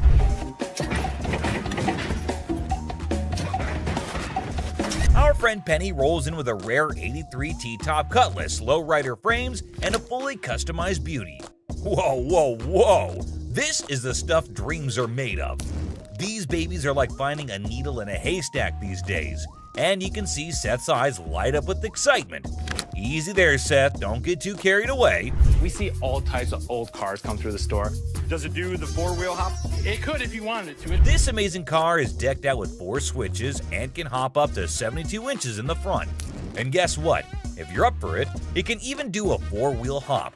Talk about a versatile ride. If you wanted to, sure. It's equipped to. But it's very rare we see a tricked out car that actually jumps off the ground. This car is the real deal, folks. It's got all the bells and whistles you could imagine. How often do you come across a fully equipped ride like this? Seth can't help but admit that it's incredibly rare to see a car that's not only fully customized, but can also jump off the ground. He can't resist showing off, telling us about the car's 4 hydraulic pumps and a whopping 14 deep cycle batteries. More batteries mean more power, right? Seth and his buddy can't resist the temptation to hop in and experience it firsthand. And let me tell you, they are having a blast.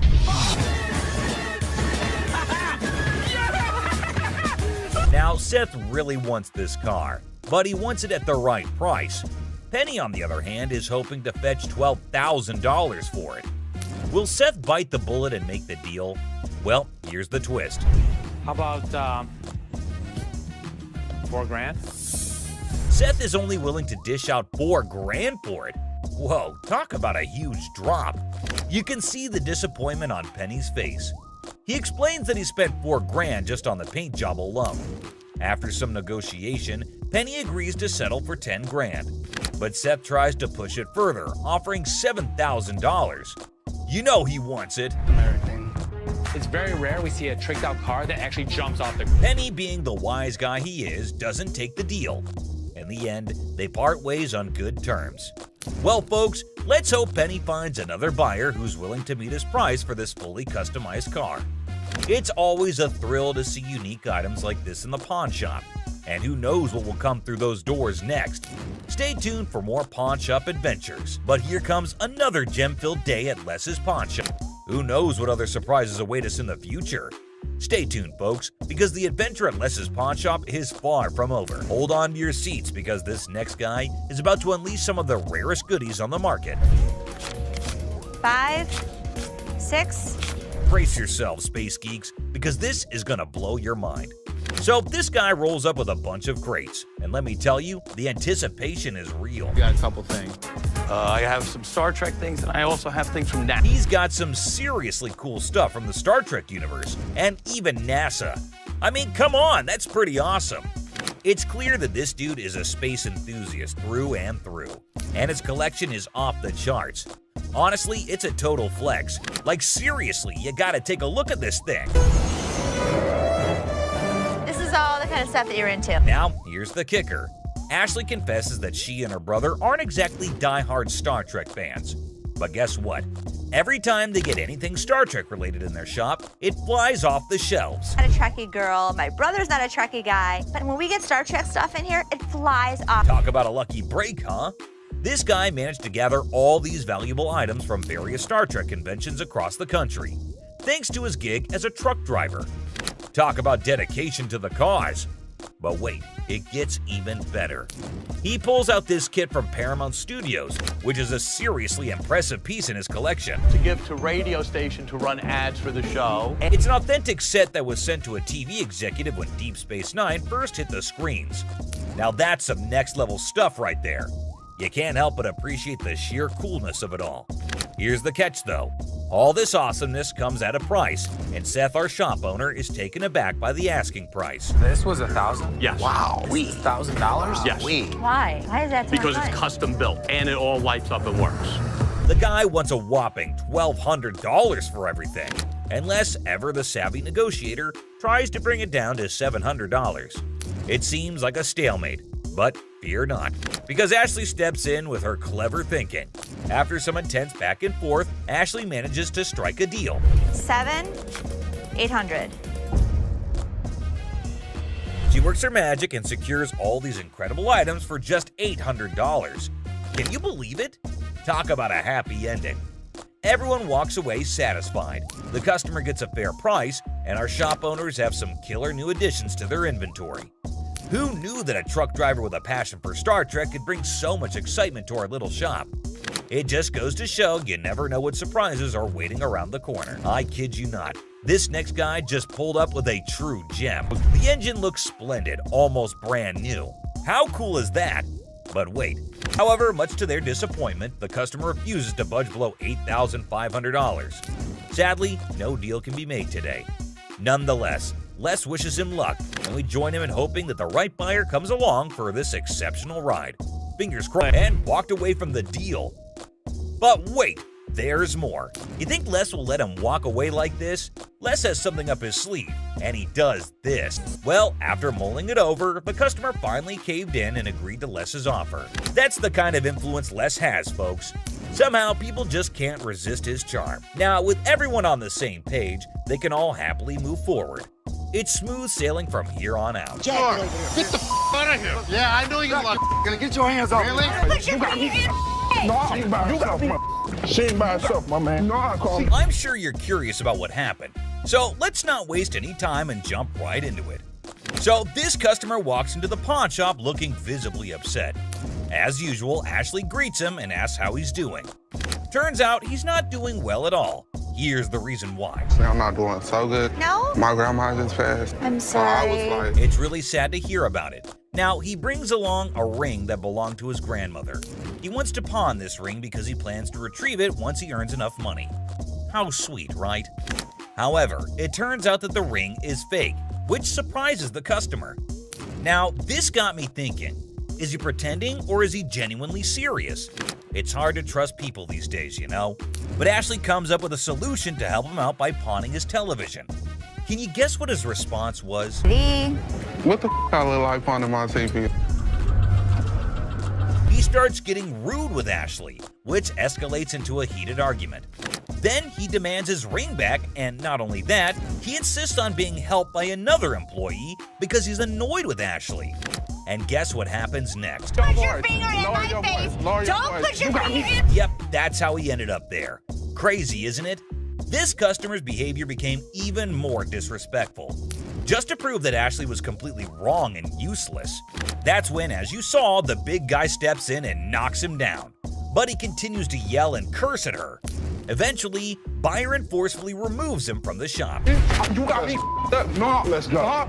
Man, let me go. Let me go, man. Just when he thought everything had settled down, the customer goes ahead and threatens Ashley, saying he'll come back to get her.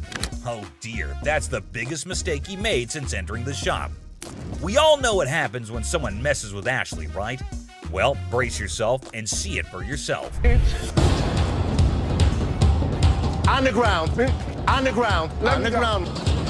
Dang, the customer was literally scared for his life. Next up, it was just another normal day at this famous pawn shop called American Jewelry and Loan, located right in the heart of Detroit, USA. He comes in with his Xbox and immediately tells Les that he needs to get as much money as he possibly can for it. He knew that they probably get a lot of Xboxes anyway, so that does not set him apart from the rest of the regular customers. He reveals that he needs as much cash as possible, and it is all for his girlfriend. I bet nobody saw that coming. This dude walks in and starts spilling some seriously bizarre beans. Now, Les wasn't sure if this guy was pulling his leg or being dead serious. It was a small amount. And Les was clearly not here for his unreasonable demands. Take a look at his reaction. Shop. $300, dog. You don't have to raise your voice at me. You. The customer then starts cussing. Well, at least they wished him a good day. Moving on to the next. You talking to? All right, folks, let me set the scene for you. We got Sharonda and her son Deontay strolling into the pawn shop on a mission to get some bling bling for a special occasion. You see, it's Sharonda's birthday, and she's all about treating herself to some classic, fabulous jewelry. But hold up, here comes Deontay acting like he couldn't care less, the helpful employee trying to assist Sharonda in finding that perfect piece. And finally, down to the #1 worst customer. And someone finally put him in place. Whew! And verbally abusing Ashley. Who's over you, ma'am? Me. It's somebody that's over you going to give me $500. No, not talking to For $500 to bail her man. That's a red flag right there, ma'am. Anyways, when Ashley asked her how she estimated $500 to be the value, she was fumbling and gave a very lame reason. Because this is a new gig. You threatened me? You're out. You're not. For the last time, good lord, someone please ask her to zip it. And I swear, my poor ears were begging for mercy. But you know what? Kudos to Ashley for taking charge and showing her the exit door. She didn't let anyone rain on her parade and swiftly dealt with the situation like a boss. The store probably let out a collective sigh of relief when she was gone. Dude, just picture the chaos that would... No. Notions just waiting to erupt. Fight back. If this dude's got any sense left in him, he better step up and start doing some major damage control. It's a replacement phone. Simple as that. But hold up a sec. Did he bother to bring the receipt? That's the million-dollar question right there. Because you know without that little piece of paper, it's gonna be a bit tricky to sort things out. I mean, come on, it's like buying a ticket to a concert and then trying to get in without showing it. No can do, my dude. Receipts are like the golden ticket when it comes to returns and replacements. They're proof that you actually bought the item legit and can claim your rights if something goes wrong. Now, assuming he actually did bring the receipt, then it shouldn't be a major issue to get him sorted out. The store can check the purchase details, verify the warranty, and see what can be done about that faulty camera situation.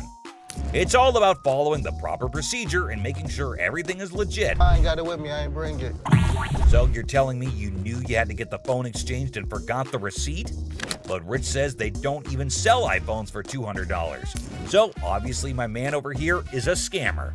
Rich was very clear that he could look into it, but he needs the receipt. And he kept denying. Yet Rich asked him who showed him the phone so that he could double check. He randomly calls up one guy and obviously the guy denies, saying they had iPhones on sale 2 to 3 weeks back, and the customer claims that he got it 2 to 3 days back.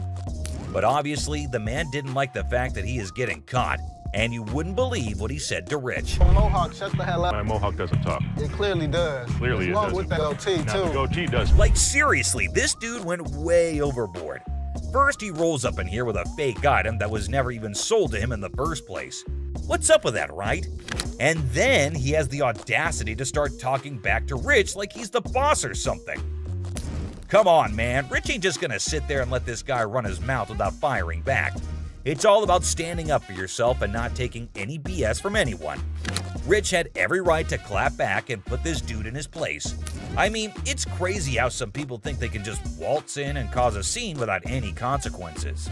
But nah, that's not how it works here. Okay, did that one work? Pull the things up over your ears a little because you clearly can't. No way, dude. Even while Big Joe was escorting him out, this guy had the nerve to keep shouting at Rich, trying to prove his point. Talk about audacity on another level. I mean, seriously, when you're already in a situation where you're being shown the door, you'd think common sense would kick in, and you just leave quietly. But no, not this guy. He just couldn't resist the urge to keep arguing and making a scene. It's like he thought he could still somehow win the argument or get his way by raising his voice.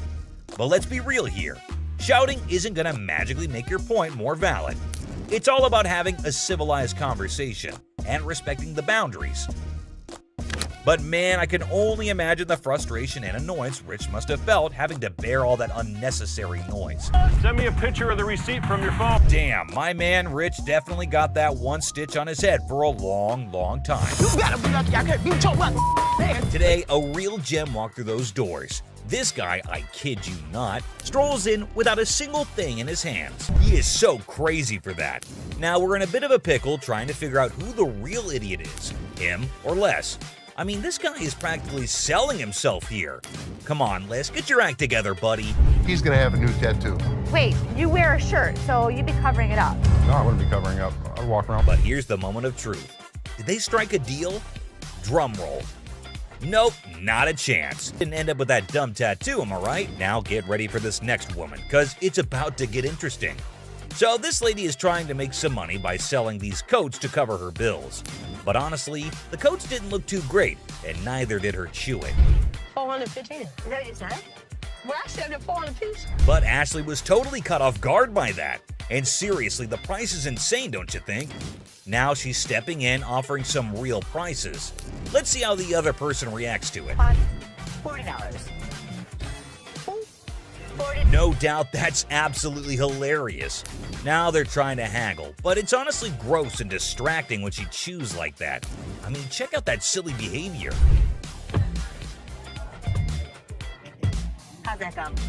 So the bodyguard is clearly here to kick her out, and you won't believe what she pulled off. That was just plain weird. But the next one is even weirder, believe me. And speaking of flirting, this next customer is on a whole new level. She's got a necklace in her possession, so she's not showing up empty-handed. But here's the twist. She's actually here for Ashley, or something else. Could it be her sneaky way of striking a deal with the pawn shop? She's got a good personality, and she's so sweet. Oh, snap. That's the thing, guys. A lot of people pull off scams like this. And let me tell you, the way this woman starts behaving with Ashley is just downright bizarre and idiotic. But hey, let's not waste any more time on the theatrics and get down to business, shall we? Look that up? Yeah, I got a price. I adore. Now Ashley's starting to feel a bit uneasy with this whole situation. It's not every day you encounter someone acting all creepy when you've never even met them before. And here's the kicker. This woman insists she's been here before. But wait till you hear what the system records actually reveal. And trust me, it's gonna be a shocker. I look her up in the system. She's never been here, right? I can't find her. Well, well, well. Are we really surprised here? This woman just can't seem to stop flirting with Ashley. But what really concerns him is her dishonesty. And let me tell you, her response to it is nothing short of idiotic, yet undeniably hilarious. We've got ourselves a real comedy act unfolding right in front of our eyes. So you lied to me? I do like you. No, you lied. Now, I can't help but wonder if she was just playing her cards to seal the deal, or if she genuinely had a thing for Ashley. Either way, she managed to strike a deal, and now she's out of Ashley's hair. Mission accomplished, I suppose. Now back at the pawn shop. And this time, we have a surprise because we've got a whole cast of characters in here today. Check out this lady starting off all cheerful and friendly, saying hi to the folks at the front desk. But out of nowhere, she does a complete 180 and turns ice cold. What's her deal? But guess what? The computer ain't lying, my friends. The receptionist straight up told her that her precious ring is nowhere to be found. And you know what? It's on her. If she really cared about that ring, she should have shown up way sooner to claim it, but she didn't, so tough luck, I guess. She should have just remembered where she left her stuff, but no. Instead, she's going off like some chatty old grandma, non-stop yapping about it. Oh boy, we've got a real character on our hands here. This lady just won't accept any responsibility, I tell ya. Hey lady, newsflash. It's your job to remember, not his. This is where she's really taking the cake and acting like a complete idiot. And get this, she starts pointing fingers at poor Les, blaming him for this whole mix-up. I gotta say, it's giving me secondhand embarrassment. Just look at the unending drama. Sorry that your grandma's ring exceeded its time limit. You made the mistake and did. But what we've got next will blow your mind. So it's just another day dealing with annoyed customers. This lady was supposedly waiting for 2 hours, or so she said. But man, isn't she a little too aggressive? Oh, you gonna ignore me. Can I get some help? Now Ashley jumps in to handle the situation. But this lady won't even let Ashley speak for a single minute. Such a big mouth. You need some better help up in here. I've been standing here going on almost 2 hours. This lady just won't quit shouting. And to be honest, Ashley is so done with it. But you won't believe what this customer does next. It's seriously shocking. Because he told me. Excuse me. Seriously, what kind of lady does that? I get that she's mad, but why resort to getting physical when the manager is talking calmly too? Well, Les totally turned her down because it's just not worth that much. And this lady couldn't handle it, I suppose. You won't believe what she does next. Seriously shocking stuff. This customer walks in claiming she's here to get back the stuff she pawned off. But guess what? Buy. Not pawn. They were buy. Turns out she didn't pawn anything. She straight up sold it off. Man, this lady is clueless. She doesn't have her ticket and she expects someone to help her out? Seth tries to intervene, but it's pointless because this woman just can't grasp the fact that without the ticket, there's nothing anyone can do. If you bring me the ticket, I'll be more than happy to take care of it for you. I need my Show me the ticket. I don't have my ticket. Now she's all paranoid, thinking people are trying to deceive her, and she's planning to take matters into her own hands. Uh-oh, that can't end well. At this point, it's best to just walk away, lady. Phone call. My love be up here to handle y'all motherfucking Who you having? This lady is refusing to leave until her brother shows up to give the pawn shop owners a beating.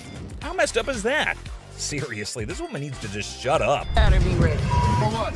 Because my brother's gonna ready come up here and to handle do you. what? You're a thief. I mean, look up in the dictionary. That's what it means. Bad parenting. The pawn shop door swings open, and a furious mother charges in like a bull in a china shop, demanding to know if her daughter sold her precious ring here. How you gonna sit here and tell me? You told me you brought it here, right? Yes. It best be here. I don't have it. Now what we gonna do? There's nothing What the I can hell do. we gonna do? Cause I need my Nothing I can do. Don't I this belong to my mother. I want my ring. Not a good impression anyway. To defuse the chaos, Ashley stepped up. Let's see if it helped or not. You took your grandma's ring. Yes. And you pawned it. When? The day before yesterday. Okay, so where's your ticket? I don't have it. So let me ask you a question as a mother. Did you press charges against your daughter for being a thief? I'm not pressing no charges against my daughter. Then you can't get it back. No. Get a grip on yourself, Mommy. The woman just won't listen to anyone. Man, where do such people come from? No wonder her daughter's acting the way she is. I came in here to try to resolve the situation. Miguel, you want to figure it out? Hey, get off him. You better figure out some way to get your mom's ring back. Watch when I get your ass home. Now see, now you got labeled as a thief. Coin thief. Ooh, there's a new player in the game. This fella's got a quarter that supposedly belonged to JFK when he got the axe. If you want to avoid glitter and dancing. But anyway, this punk got mad, and here's what happened next. Want to go out for the pass? Please. Pink coat. The woman swaggers into the pawn shop, yelling that the pink coat is hers. Guess who she encounters for the argument? That's right, it's Les. What? Oh no, she's done it now. What could happen to her after upsetting the big dog? Let's find out. What would you do if a man strolls into your shop with a massive bag? Obviously, you can't wait to find out what's in there. This is what this sneaky guy did. Man, this is my bag. Okay. What's in it? Tell me what that means, because maybe I don't understand what you're talking about.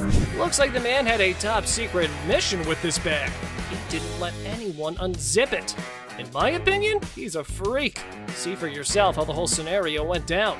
You can't bring in a big bag into a business and not expect to have it searched. What the hell? Oh my God. My man, oh my God. What the hell? Wow, that was unexpected. I can't believe what just happened. I might need a moment to process this. It's not something any of us were prepared for. So I'm just gonna let things lie. If I see anything on the news, I'll report that he was here. I saw that. For all I know, there's a half-naked man in a gold G-string running around the streets of Detroit. Holy Pregnancy deal. A pregnant mom walks into a pawn shop, excited to purchase a wooden horse for her unborn baby. I was just here last week and I seen this horse that y'all had and I really want it. I didn't have the money last week. For sure. You saw? Where is it? It's right over here. Sure. When are you due?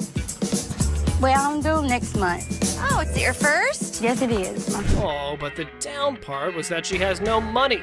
How unfortunate considering her husband left her. Hearing her story, Ashley gets all empathetic and decides to give away the object to the yet-to-be-born baby mama. This is what she has to say. Let me tell you what I can do for you. You give me 5, and then my gift to you is the remaining 15. That'll be great. That'll be really great. Okay? It means so much to me. Well, everything went well for the lady, and even Ashley was proud of herself for doing a good deed. Until this happened. Help you and the baby. What the Hello? Excuse me? Excuse me? Wedding ring crook. I know it's not funny, but Ashley's solution was hilarious. Here's how she managed the situation. Nobody saw it. Is your husband. Invisible friend. A guy trying to pawn a fake bracelet walks into a store with his imaginary friend. However, Les was skeptical until the friend started haggling for a better price. My partner right here, Robert, we want to pawn this. You're who? My partner, Robert, right here.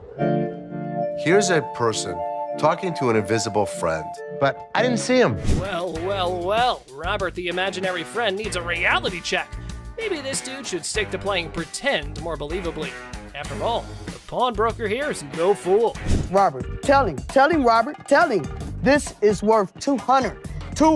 It was a stainless steel bracelet that we don't sell here for $10. There was no way he was gonna get anything. However, his get-rich-quick scheme wasn't so quick after all.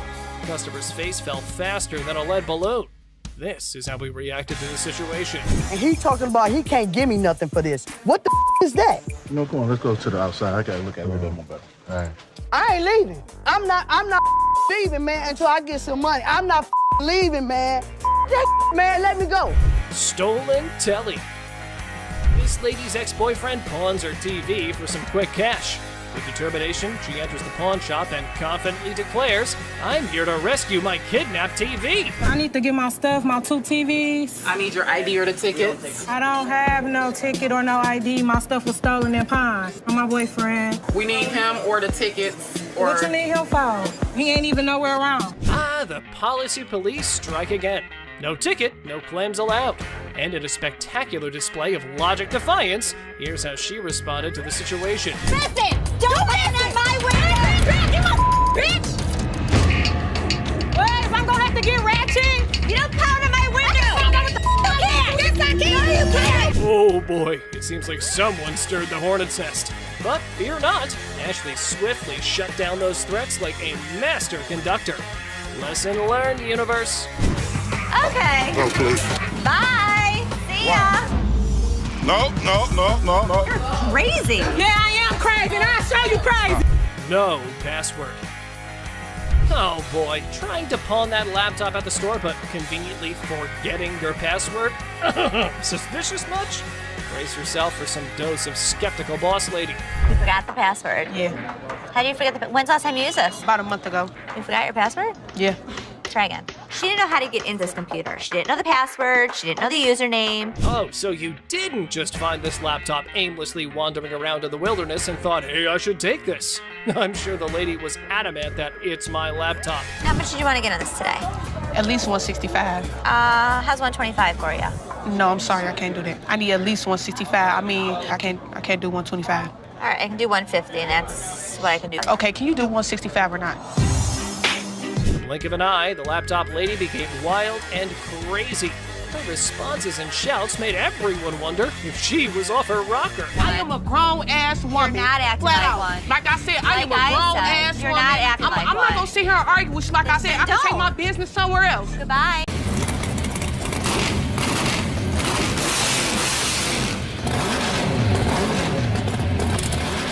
You have a deal. Well, online, these things go for $3,050 recognizable comic book heroes. Silver Surfer. Oh, guess what? We've got a bona fide comic enthusiast here. Big surprise. Like, who isn't, right? For $500. Hey, genius. If you're after that dream price, maybe hit up a comic store. Selling your treasure trove at a pawn shop? Yeah, real brainiac move here, buddy. Custom-made electric chair. Folks, take a puff. We've witnessed all sorts of weirdness at the pawn shop, but this fella's cranked it up a notch. Check out his wild sell list. So tell us a little bit about him. We have Halloween retail stores. This is a custom-made electric chair. There's a whole show if you guys want to see it. Sure, go ahead, show us. Hell yeah! I'm really into this kind of thing. This might be the new feature at my house on Halloween. Oh, just what we all need. A bedside toy that screams Halloween 24/7. No biggie, except it's art, not like living in a slasher fic or anything. So we're looking to get about $8,000. Brand new, they're just above $9,000. And that makes a lot of sense. Right. Buy a used one that's 6 years old. Well, the cool thing about this one is that they don't make them like this anymore. You're There's right, they don't. The new ones are digital. Well, guys, Mr. Ambitious over here is dead set on this mystery item. Heaven knows what his grand plan is, but Les has a style for a bargain. Thank you very much for bringing Thank it in. We appreciate it. Thanks, my bad. Damn it. I'm a little disappointed that I gotta schlep it back home, but you know, with Michigan being, you know, like the #1 state for haunted houses and attractions and things like that. Elephant skull haggle. Oh, guess what? No fancy sofa, no blingy ring, and no one-of-a-kind car to pedal? No worries. How about you trade an elephant skull for some greens? Because that's normal, right? Skull of an elephant. Really? Very unusual. It's very unusual. My best friend had it, passed away, and I inherited this one. It's where the tusks were. I understand that. It came from Africa? Yeah, right. Well, I So- can promise you nobody has ever brought in an elephant skull, ever. That I can Little tell you. unique. Ever wondered where one finds a thing like that? Well, surprise, surprise, there's a thriving market for massive elephant skulls. Yeah, you heard it right. Skull heads. 1,000. That's as low as I'm gonna go. Let me talk to my elephant expert. Africans are buying now for $2,300 and the Asians are $1,900. The good part was, it's worth the money. There is a demand for elephant skulls, but I'll be damned if I'm giving it away. Okay, peeps. When Les locks onto something, prepare for a solar eclipse, because he's not releasing his grip. Anyway, there's a plot twist in this pawn shop drama. I got $700 bills waiting for you. $750. $700. And if you think it's worth $50 for you to schlep it home, It isn't. Schlep it. It isn't. Schlep it. I'll give it to you for $7. You got a deal. Thank you very much. Thank Come you. right Thank over you. here. We'll Thank take you. care All of it. right. All right. Yeah. Mark, thank you. Bone rattler. Okay, people, the granddaddy of speed in the house. Ready to snatch up a drag racing car from the pawn shop? Who knew shuffleboard was just a warm-up? This guy is an expert. He knows all about drag racers. So does Jeff. Jeff is my jeweler, but he's much more knowledgeable with engines than I am. The guy that sold it to me said it cost him $85,000 to put it together. Probably clipping along at about 250 miles an hour. Fire this puppy up. I don't know how to start it. Gather around, youngsters. We got a drag racing sage here, boasting a mere 30 years under his belt. So the wisdom dump is here, as he schools the pawn shop owner. You know how to start him? Sure. I knew you did. How long have you been racing dragsters? For about 30 years. Oh. You ready for this? I'm ready when you are.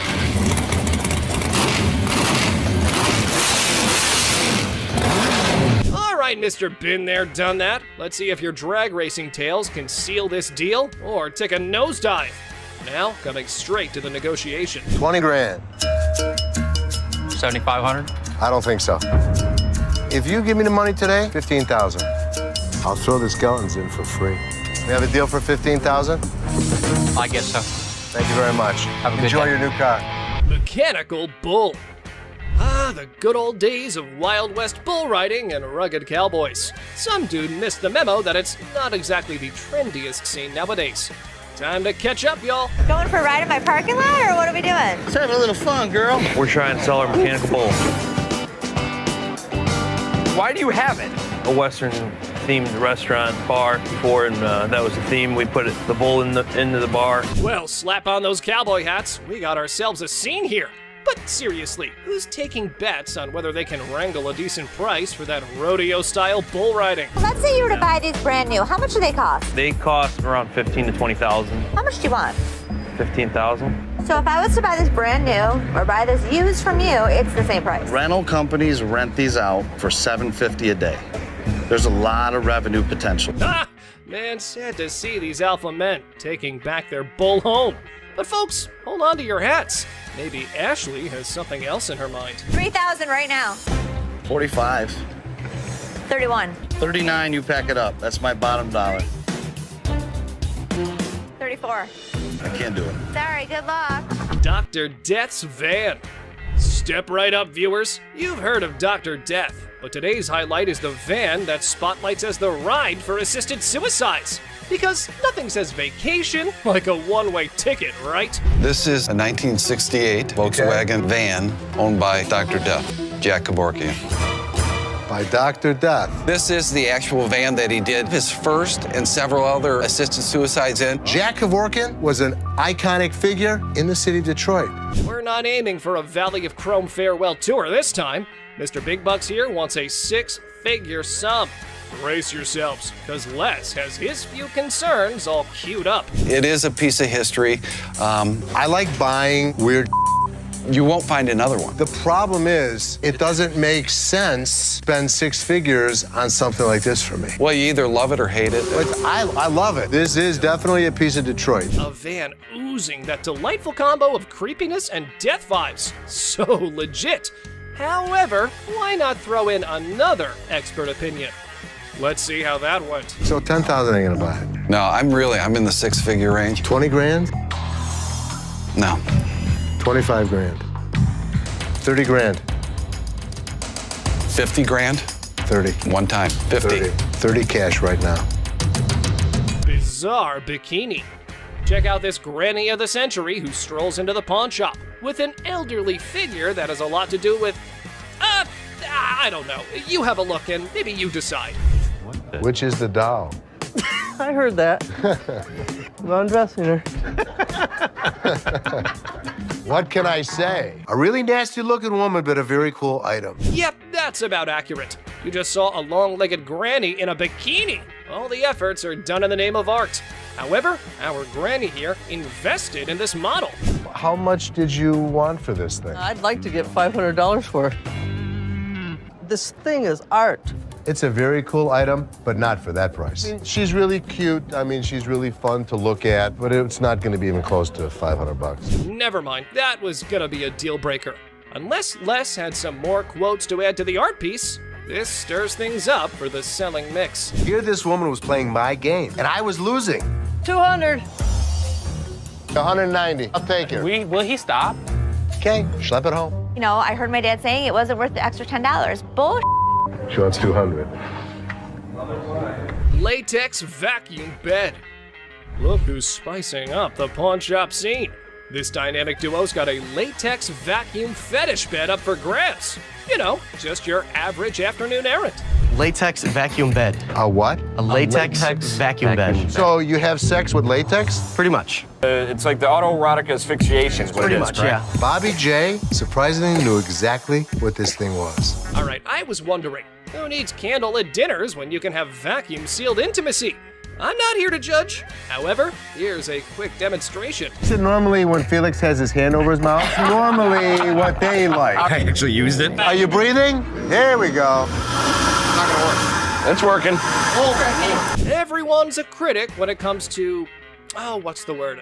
Innovative sleeping arrangements. Yeah, there we go. And we aren't sure if that ever went up for the big sale. Used it. So how could you not want to do this with him? Because I don't want to suffocate. It's not for everybody. I'm familiar with the bed. Very much so. Just imagine having sex now. He don't have to hold you. Perfect. Well, now we got that out of the way. Watch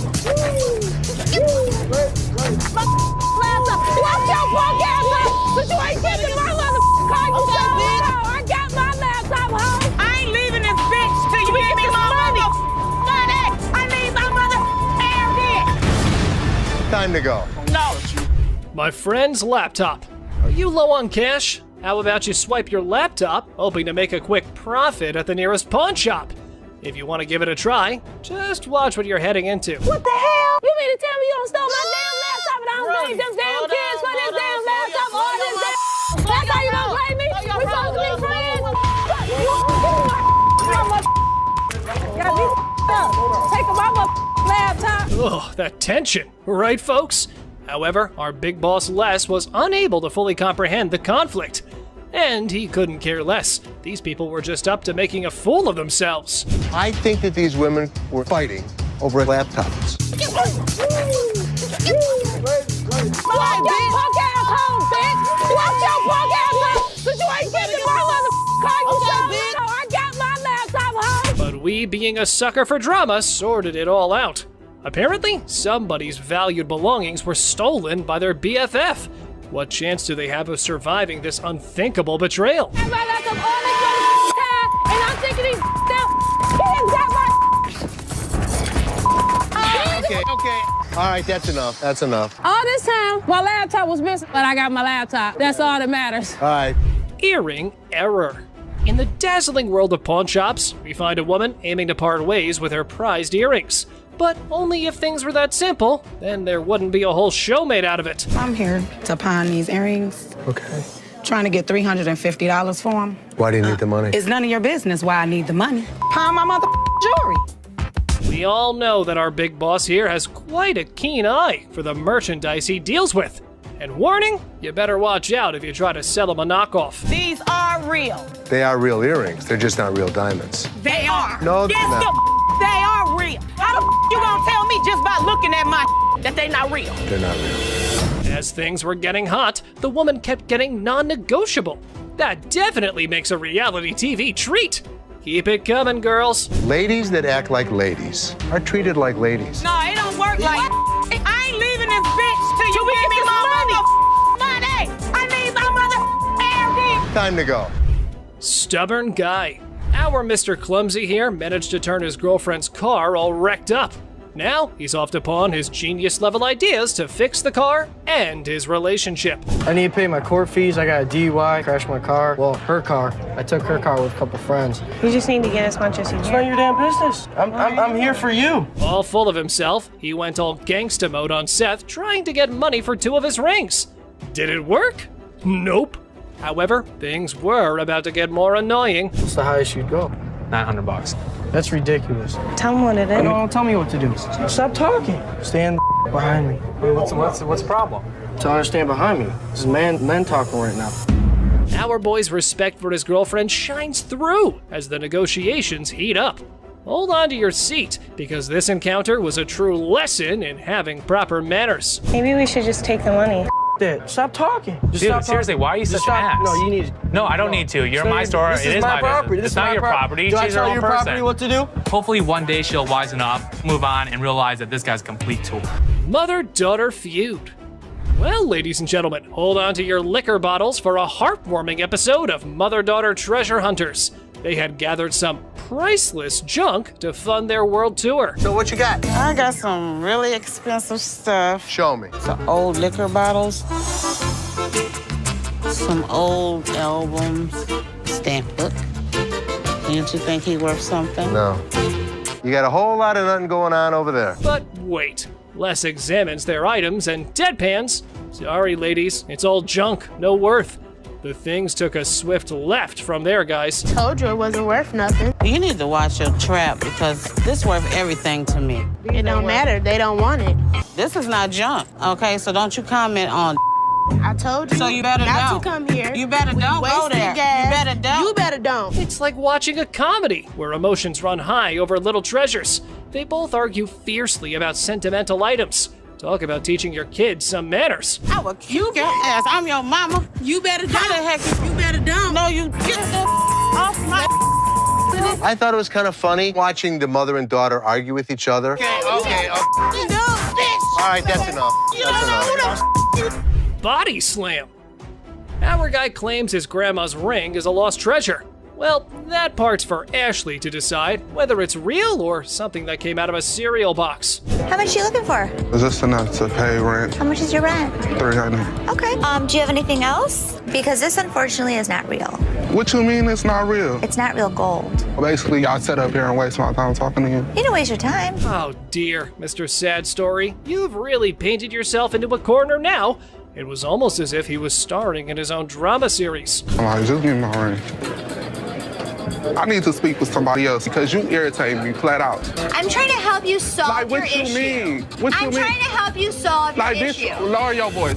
This guy's acting really erratic, and it's making me really nervous. Hold on tight, because here come the Powerpuff Boys to rescue our protagonist from his own soap opera. What a gimmick.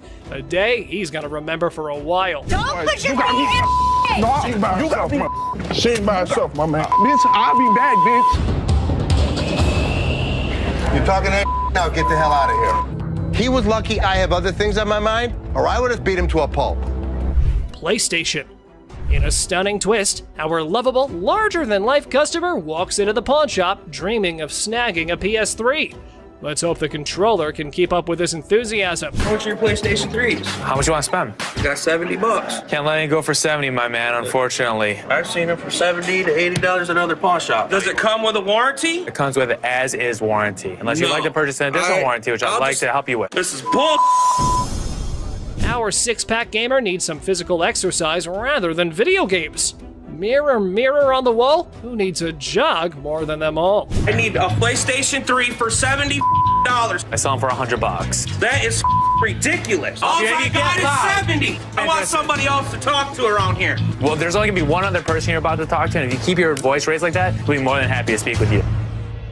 And here's where you might consider scheduling that eye wash. Oh boy, up next could rival a comedy sketch, complete with unexpected twists and turns. Get out of here. I'm take a ride, big boy. Big boy. Ride, big boy. Push me. Here we go, big boy. Here we go. Have a good day. What is all that about? What you want to do? I come down this my level, beat your ass down here. What? Think you all that, bitch? Do it right. Ashley fires. So, guess what? There was a worker at the pawn shop who some folks thought might be stealing stuff. Ashley got wind of it and had a little investigation on her hands. You said you wanted to know if Tressa asked me to put anything else on the internet? Yeah? Well, she did. She did? Another watch. Are you kidding? Nope. I'll take care of it. Don't even put it on the internet. Okay. I have to check with Brian first to see if Tressa got permission to pull the watch from the display case. Right when Ashley was busy being a detective, the sneaky thief decided to drop in. What wonderful timing! Well, since you're here, time to do some explanation. I didn't ask him to put it online yet. I didn't ask him. So he wouldn't just offer it? Right. You said to come to one of you guys. Well, before I would have bought it, I would have came to you But guys. you already asked him to put it on the internet. No, I said, was it a possibility? I pulled it out. Okay, you went around the bush and kind of asked him. No, I'm still not 100% sure if I wanted to buy it. Alrighty then, you're going home because you were not hired to make CEO level decisions. But wait, there has to be more about this situation. You're fired. Fine, that's fine. I said I wasn't even sure if I was going to. It's fine. I literally told everyone that you weren't as big of a bitch. I was wrong. Excuse me? Get the out of here. Get out of here. Let's fight. How much can you give me, man? 20 bucks? $20. The hell you mean? I'm more or less helping you than anything. Man, I'm gonna need more than $20 for this, man. Of course, they're giving you exactly what it's worth, aren't they? So just take the money and run. But anyway, here is how our man decides to handle the situation. Hey, come on. I played this game before. I know this was a scam. You broke my trust, and because of that, Justin, you're fired. Replica. Oh boy. Get your wrists ready for this one. A man walks in with the Audemars Piguet watch, and Les was in all mood to get his hands on it. How about 6? 4,000. No, I don't think I can go that low. You want to meet in the middle? I'll go 4,500. No, I need to get the 5 out of it. Sorry. All right. Appreciate your time. 4,600. However, our Pawn King did pull out these big bucks. But he was sure. Duh, he was. But hey, just wait, because Seth might have a different opinion. So let me check it out real quick. Oh. It's coming up counterfeit. Oh, bull. Oh, yeah? Look at it right here. It says do not purchase. It's a known counterfeit. What? Did our pawn maestro get scammed? Well, wait. They called the seller back in for another purchase to trap him down. Let's see how that goes. You mother coming into my store selling a that's not real. Here's the way it works. Either give me my money back or go to jail. I bought them, and now, I've got taken on them too. I believe you. I mean, I'll give you your money back. Unreal diamond. Regular day at a pawn shop. Antique necklace. A man strolls in claiming an antique necklace. Now he faces the daunting challenge of convincing the Pawn King Les that it's the real deal. Good luck, buddy. It's been passed down from generation to generation to generation. Now it's mine, and I'm trying to put you in the game with this crystal antique rosary. So how much can I get? Well, you can't get anything. It's not diamonds, it's not gold, it's just crystals. Well, I ain't no expert, but definitely, that necklace was nowhere near being called antique. Mr. Too Much Full of Himself was clearly up to no good. How much would you pawn this for? I won't take that in pawn because we only take precious metal. It should be precious to you. Why should it be precious to me? Because it's antique. Didn't you hear that part? No, I can't take it. I'm sorry. Well, I think you need to work something out with me, man. This dude just thinks that saying antique will make his necklace any more valuable. What a joke. How about we let the jewel expert take care of this one? No deal. Deal. How much you gonna give me for it? I'm gonna start running away out the door. Hey, hold on, man. Hold on, brother. Hold on. Hold on, man. Hold on. I can leave on my own. Hey, what are y'all looking at? What you looking at? Laptop room. Big Boss Les randomly stumbled upon a screwdriver by the laptop storage room. Turns out, someone's been making off with pricey merchandise. Oh boy, I don't like the sound of that. I go in the back and I see this screwdriver next to the laptop room. Explain that. I caught Justin just the other day breaking into the laptop room trying to get a laptop. You didn't fire his ass that minute? Next time I catch him doing it, I was gonna fire him. Let's call his ass out. Uh-oh, looks like someone's in trouble. Les decides to call a meeting with staff to unmask the mystery thief. And for a reminder of how tough things can be for everyone. Randy, as running this back, tell me what the is going on with this door. When we needed to get in that room, I didn't have the keys. I needed to get in there to get that laptop, so I just went in there and got over. But you have permission to go in there no matter how you get in there, you have permission. Am I correct? Do you?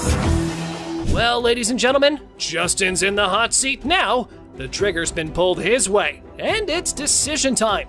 Will he take the bullet or do some fancy dodging? Here it is. Did you steal anything? No, I would never steal anything. It's just to do my job. When I'll ask Rodney for the key, and Rodney doesn't show up to get this laptop, the manager that I asked didn't come get the laptop, so I'll just... What the excuse is? You broke my trust. And because of that, Justin, you're fired. Tiffany watch. A man's got an antique Tiffany watch and a burning desire to sell it to the pawn queen, Ashley.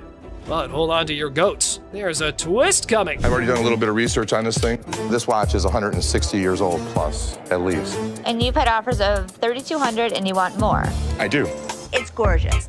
There's old mine-cut diamonds on it. This could be worth thousands of dollars. I need my dad's help. Our jewelry-selling farmer decides to bring a goat as his lucky charm while dealing with the boss lady. But the real question remains, is the Tiffany watch the real deal? This watch could be worth a fortune. Does it say Tiffany in it? No, we're inside. That's the problem. So, a couple things. Why would Tiffany not want to buy it? They don't actually do that at Tiffany's in New York, so they won't authenticate it. They don't authenticate items that aren't genuine, sir. Like this cheap knockoff. You better go put that back in your pocket. And get going now. The movement in the watch is not Tiffany. Tiffany did make their own movements. Another thing that makes us believe that it's not Tiffany is the way the diamonds are set. 160 years ago? Tiffany would have normally set them better. More professionally. Even back then. I can pop it back on. It's no big deal. It should pop on pretty easy. No cables. Here. No, we can't go for that one. PS3. This dude looks like a goon from GTA. He came to the pawn shop to reclaim his PS3. I know, folks. The description of the man makes the whole scene more interesting. I'm just trying to get my I got a brand new PlayStation 3 up in this bitch. You know what it is. Let me just get my in line like everybody else. I'm just saying, I've been standing. Stop yelling. What the are you yelling about? I'm just saying, I want you to be able to hear me through this window. That's kind even. Give your slip, get your item, and get out, bro. But wait, there is a twist we all been waiting for from our protagonist. This ain't mine. This the wrong one right here. This is, I don't know who it is. It ain't mine. Got me check this. Look, mine's brand new out the box. What is this? Yours. The minute he brought it in, we bagged it and labeled it. Oh man, why do they always have to threaten the old man when things can be sorted through negotiation? But anyway, here's the inevitable. Hey, get your hands up off me, big fella. Straight the up, boy. Get your hands off of me right now. I swear to God, if y'all don't give me my PlayStation, I'll call 30 goons up here right now. Call them. I'll call 30, 40 goons up here right now. Call them. Meet my lawyer. A woman storms into the pawn shop, swearing their diamond earring and turning her ear green. And guess who's with her? A lawyer, no less. I look at his earring that he says is turning his ear green, and it's a fake diamond with a fake metal. This is not the correct earring for the receipt. I got my lawyer with me. This is wrong. Oh dear, Miss Drama, it's not that simple. Your slip doesn't quite match the description, so getting that refund might be trickier than you thought. Would you like to meet my attorney? I want my money. My attorney will escort you out. You better not put his hand on me. Then you better turn around with your two legs and walk out yourself. I'm not walking nowhere. Want to bet? Well, lady, it was time for you and your mannequin of a lawyer to walk out the store while keeping your respect where it belongs. You don't just tell me what to do. Get out. Yeah, you know, took my money, just sold me a bold earring, got my ear turning colors. I don't care if he had 10 lawyers in here because we didn't make his ear green. It's just a scam. Give me a diaper. Oh, man. Man, why you break that, man? I did not drop it on accident, man. I didn't break it. I thought it was you, man. Oh, that's good. Nice and have that. Where's Nikki?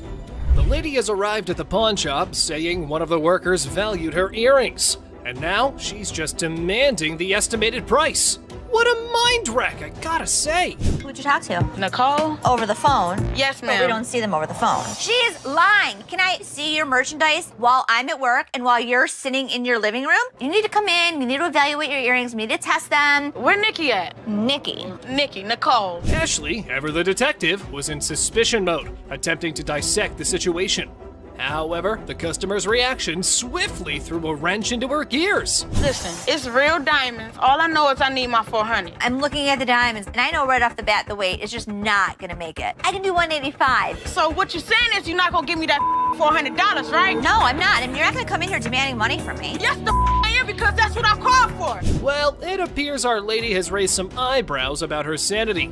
The idea of consulting Nikki to identify this loudmouth was now on the table. Where this bitch at? Excuse me, this is Nikki, and Nikki, she claims she talked to you at 10 o'clock this morning. I don't even know her. I need my money right now. She was very confused, but I know one thing for certain. Nana needed to go.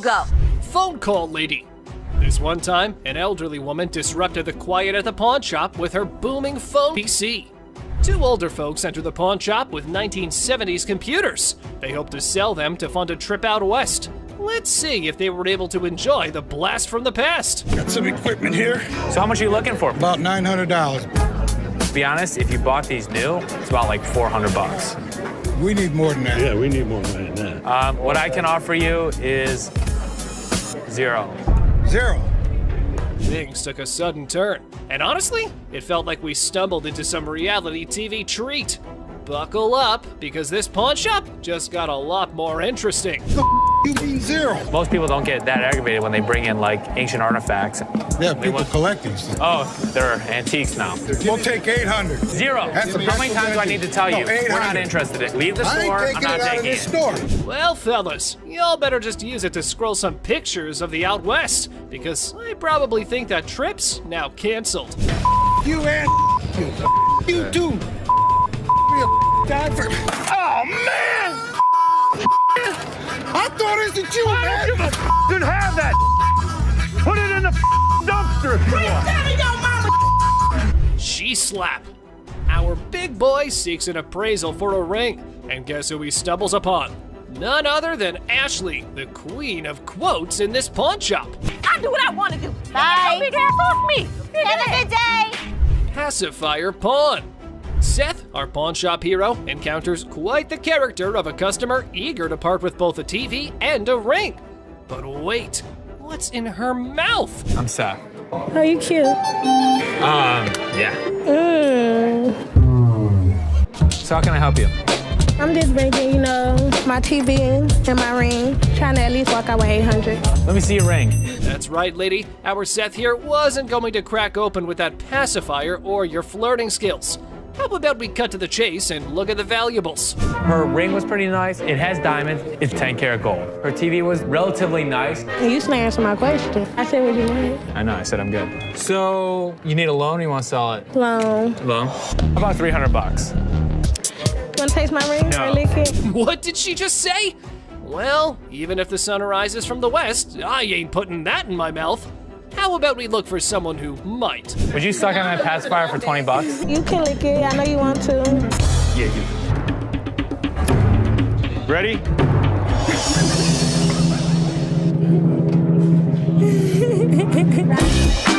Push fight. Two buddies square off in a pawn shop brawl over one friend's attempt to pawn the other's beloved PlayStation without permission. This calls for drama. That took my PS3 trying to pawn my shop. Get my money back. You know him? Yeah, that's my roommate. He tried to pawn my your shop, try to get some money off, but I want my PS3. He owe me my is mine. My back. Hey, do me a favor. We're not gonna scream, okay? What's happening here? This ain't your hotel room, spoiled punks. You're just creating a ruckus. Y'all better watch that tone and listen to the pawn majesty. Angelo, Steve, is that his? This between, yes or no? I mean, we just trying to handle it ourselves. That's fine. Steve, I'm gonna ask you one more time. Is it Angelo's or yours? It used to be his. Okay. He owe me money. What I supposed Steve? to do? It's my pay bill. Coming on this. I gotta tell you what I'm gonna do with it. I'll tell you what I'm gonna do. All right, guys, you probably want to take your business outside because there are some customers here who are not in a mood to listen to your story. Come take Can I see it? Come with me. You know, I'm a pawnbroker. I'm not a kindergarten teacher. You guys go talk about it amongst yourselves, and when you figure it out, then come back inside, okay? Until then, I don't want to hear you arguing. You grown men, not kids, go on. All right. Free grab. The girlfriend decided to pawn her boyfriend's Xbox, and now he's on a crusade to rescue it. Lesson learned, right? Pawning is such a brilliant way to solve everything. My girlfriend, she came up here and she got rid of my Xbox 360 and I came up here to get it back. Okay, you get the ticket? No. I can tell you her name and you can just give me my 360. I can't give you any information about somebody else's account. You just need to give me my stuff. But our man here forgot that this store needs a police report for such incidents. So how about you keep your volume down, gamer? Instead, this is what he does. Can I just have my... We can sell you another one. Well, let me just look for one that I want to grab. Okay, you go that way. Wait, right Hey, what here. up 360 there, bro? And I'll sell you one. Stop right here. No, ain't no And I'll selling. sell you one for $200. No, I can grab one for free. Excuse me? Yeah, you can heard. do what? What in the world was this dude thinking? He was running around like it was a jogging park. But hold on to your seats. Big Joe was here for a run too. Hey! Get out of here. Get the out. Now. All right, Don't ever step back my You gonna make me move? Get out of my face. I'm My stepping store. Bye. Alright, buckle up for some wild tales from the pawn shop universe. A dude walks in trying to return a wonky iPhone, swearing he got it from here. Plot twist, no receipt, and he even tried blaming a random worker. Now, that's just the tip of the iceberg. We've got ladies claiming purse hostage situations and others pulling broken TV emotional sagas. Here are the scammers being caught on Hardcore Pawn. This dude who gets totally jacked in Detroit loses everything, even his watch. So he hits up this pawn shop to sell some stuff and make his way back to sunny California. Good, man. I'm Les. Philip, nice to meet you, sir. I'm here from California to do some construction, buy some homes. Made a wrong turn, got robbed. Everything, dude, all my cash. I got nothing left, dude. I got a watch. Trying to get some money so I can get back to California. Les hears the guy's sob story, feels some sympathy, and offers $80 for the watch. Not a fortune, but the guy was probably expecting pocket change, so not bad, right? How much did you need? $300-400 just to get on a plane or a bus. He brought me in a watch, a good brand, but it wasn't worth the kind of money that he was asking for. Well, the bad news is those aren't diamonds in it. What do you mean? It's glass. No. Yeah. No way. I can go $80. $80? But no, our hero feels insulted, thinks his watch is gold or something. He's like, bro, normally I get $500 for this watch, and you're offering me 80? Rip off. Normally we go 50, but I'm gonna give you 80 because I like your story. Les isn't budging though. He's standing firm at $80. Now the guy's boiling, calls Les and everyone in the shop garbage. Like my story? So getting robbed is a good story. No. I came over here to Detroit and you guys robbed me. I didn't rob you. You might as well have. You're trying to give me $80 for my watch. How the is that not robbing me? You get $30 more than we normally go. Detroit, man. This ain't gonna happen in Orange County, man. People who are here are garbage and you're garbage, man. You. Don't come in with us, because we'll you up. Then bam, it's on. Our guy tries to snatch his watch back, but Les is like, nuh-uh, not today. Things get spicy real fast, but he's having none of it. Back the Detroit way. Go. Give me my watch. Outside. Give me my watch. No, give me my watch, please. Give me my watch. Outside. Give me my watch now. Get your hands off me. Or county. A lot better than this. No one's gonna with Detroit. In the D, we are all tough. Let's go. Let's do it. So this customer walks into the shop with this antique necklace, claiming it's been passed down through generations. Can you help me, sir? I'm trying to get a nice deal on my antique necklace. It's been passed down from generation to generation. My grandfather gave it to me. Okay? Les isn't exactly doing cartwheels because this necklace isn't blinged out with diamonds or gold, just some crystals. But the customer's on a mission for a sweet deal, even if it's not a precious metal masterpiece. My grandfather gave it to him. But Les, being more into precious metals than history, isn't interested. So how much can I get? Well, you can't get anything. It's not diamonds, it's not gold, it's just crystals. Now hold up, Les spots the customer's rings and gets that twinkle in his eye. But the customer's all like, I want a deal on the necklace, dude. Les, though, is playing hardball, saying they only dance with precious metals. No crystals invited to this ball. Customer's rings catch Les's eye. I'll take your rings. The rings ain't for sale today. How much would you pawn this for? I won't take that in pawn because we only take precious metal. Now cue the shouting match. Back and forth negotiations, but it's like a standoff and no deal is going down. Now, Teak. Well, I think you need to work something out with me, man. What he standing here for, man? Tell me, brother. It's antique, man. No, it's not. The customer tries negotiating with Les, but no deal is struck. The security, though, offers a deal of their own. Customers are not thrilled, yelling about deals and fairness. It's a bit of a scene, you know? But here's the twist. Les finally gives in and says, all right, give me those rings. Customer storms out, still yelling a bit. Whew, man. Antique shop life. Am I right? An antique, bro. I don't want to talk. Me and you. No deal. Deal. No deal. How much you gonna give me for? Let's talk about it on the way out the door. Hey, hold on, man. Hold on, man. Hold on. I can leave on my own. Hey, what's up? Big fella? Have a nice day. Gave me something. Give me the ring. I'll take the ring in pawn. Don't worry about it. These two guys roll up to the pawn shop claiming they got hustled out of their laptops and dropping hints that a shop employee might be in on it. Tough back. There's two guys out here that are saying they were scammed out of their laptops. Les, the big boss, gets called in to handle this mess. As the duo spills their story, turns out they handed their laptops to some lady outside the shop, lured in by the promise of cash and laptop return. Tell me. She pawned 2 of our laptops, and she told us she was gonna give us the money and the laptops back because she knew somebody. Les is legit shocked. These guys expecting help after a sketchy deal? Nah, no way. You can see it on his face. Neither. Okay, wait, you pawned something? Yeah, she had the ticket. When did you pawn it? Today. Now the guys want Les to switch the ticket for the laptops, but Les is playing detective. He's like, when did this supposed pawn deal go down? Today, they claim. Les smells something fishy and wonders if his employees are pulling a fast one, out of his way to help them. That's what we were trying to contact the owner because we want. I am the owner. I was just trying to switch the ticket so she can't have them. Can, it's in her name. Legally, Les says the laptops belong to the lady. He can't just hand them over. The guys are desperate, suggesting a name switch on the ticket, but Les is like, nah, those laptops are technically hers. I wanted to know if I can't do it because, according to law, they belong to her, not you. Oh my God, Sal. Okay, so Les is in the mood. If they can ID the employee involved, he'll hand back their computers. They leave, but they can't deliver, depending whoever the employee is. If you can find out which one of my employees, you give me the guy's name, I'll give you the computers. Find me out what I need to know, I can make magic happen.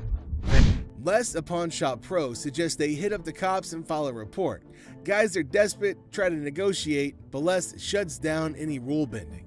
Every transaction we did today is still accounted for, so it's here. All you guys need to do is fill out a police report, so we can handle it that way. Les shuts down any notion of bending the rules, highlighting that their laptops belong to the lady. any way I can just switch the name. No, because they're in her name. They technically belong to her. And they don't belong to her. Les makes it clear they're not getting their stuff back without paying for it. If any of that. Inside job, and once we figured out, we came back and trying to tell you. No, that's not the way it went. That's not the way it went. The way it went was, you pawn your laptops to this pawn shop. Les drops the truth bomb. No laptops without paying. It's a lesson on greed. Here's the way it works. Nobody gets out of pawn without paying for it, and nothing goes out the back door. The boy still thought, hold up. So this dude walks into the shop all chill, just looking for some help with the table. But out of nowhere, he switches to R-rated mode, throwing around some colorful language. Let me lay on this mother. This is a sex table? Damn, I'll get some on this mother boy. Come on, Ashley, man. Les isn't having any of it. Bitch. That's what I've been screaming for. Come here. Get your ass over and shut up. He's like, Ashley, we need backup. Shut this down. Now it's getting wild. Dude is on a bed. There's commotion. It's like a party, but not the good kind. Get kicked in the face? Look, let me ask you something. No, you be quiet. Look, come this way, baby. If you let me, I'll be slapping that ass. Les steps in and drops the truth bomb. We're not turning this place into a free-for-all.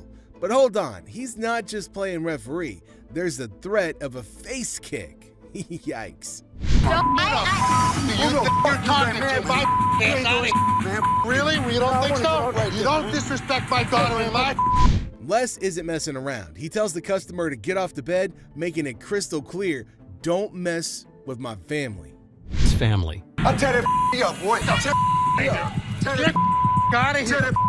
Understand that? Don't The customer throws out an apology, but man, what a scene, right?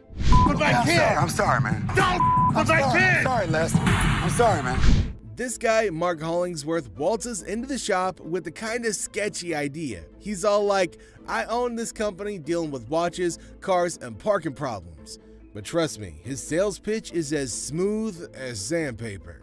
Yes, Mark Hollingsworth. Mark Hollingsworth. Do you have a company now that does any of your, watches your lot or anything like that, takes any of the cars out? We do. Right off the bat, it's clear Mark's trying some passive-aggressive marketing. Les isn't buying it, though. Mark's still pushing, suggesting towing away illegally parked cars. Les, smelling potential scams, puts his foot down.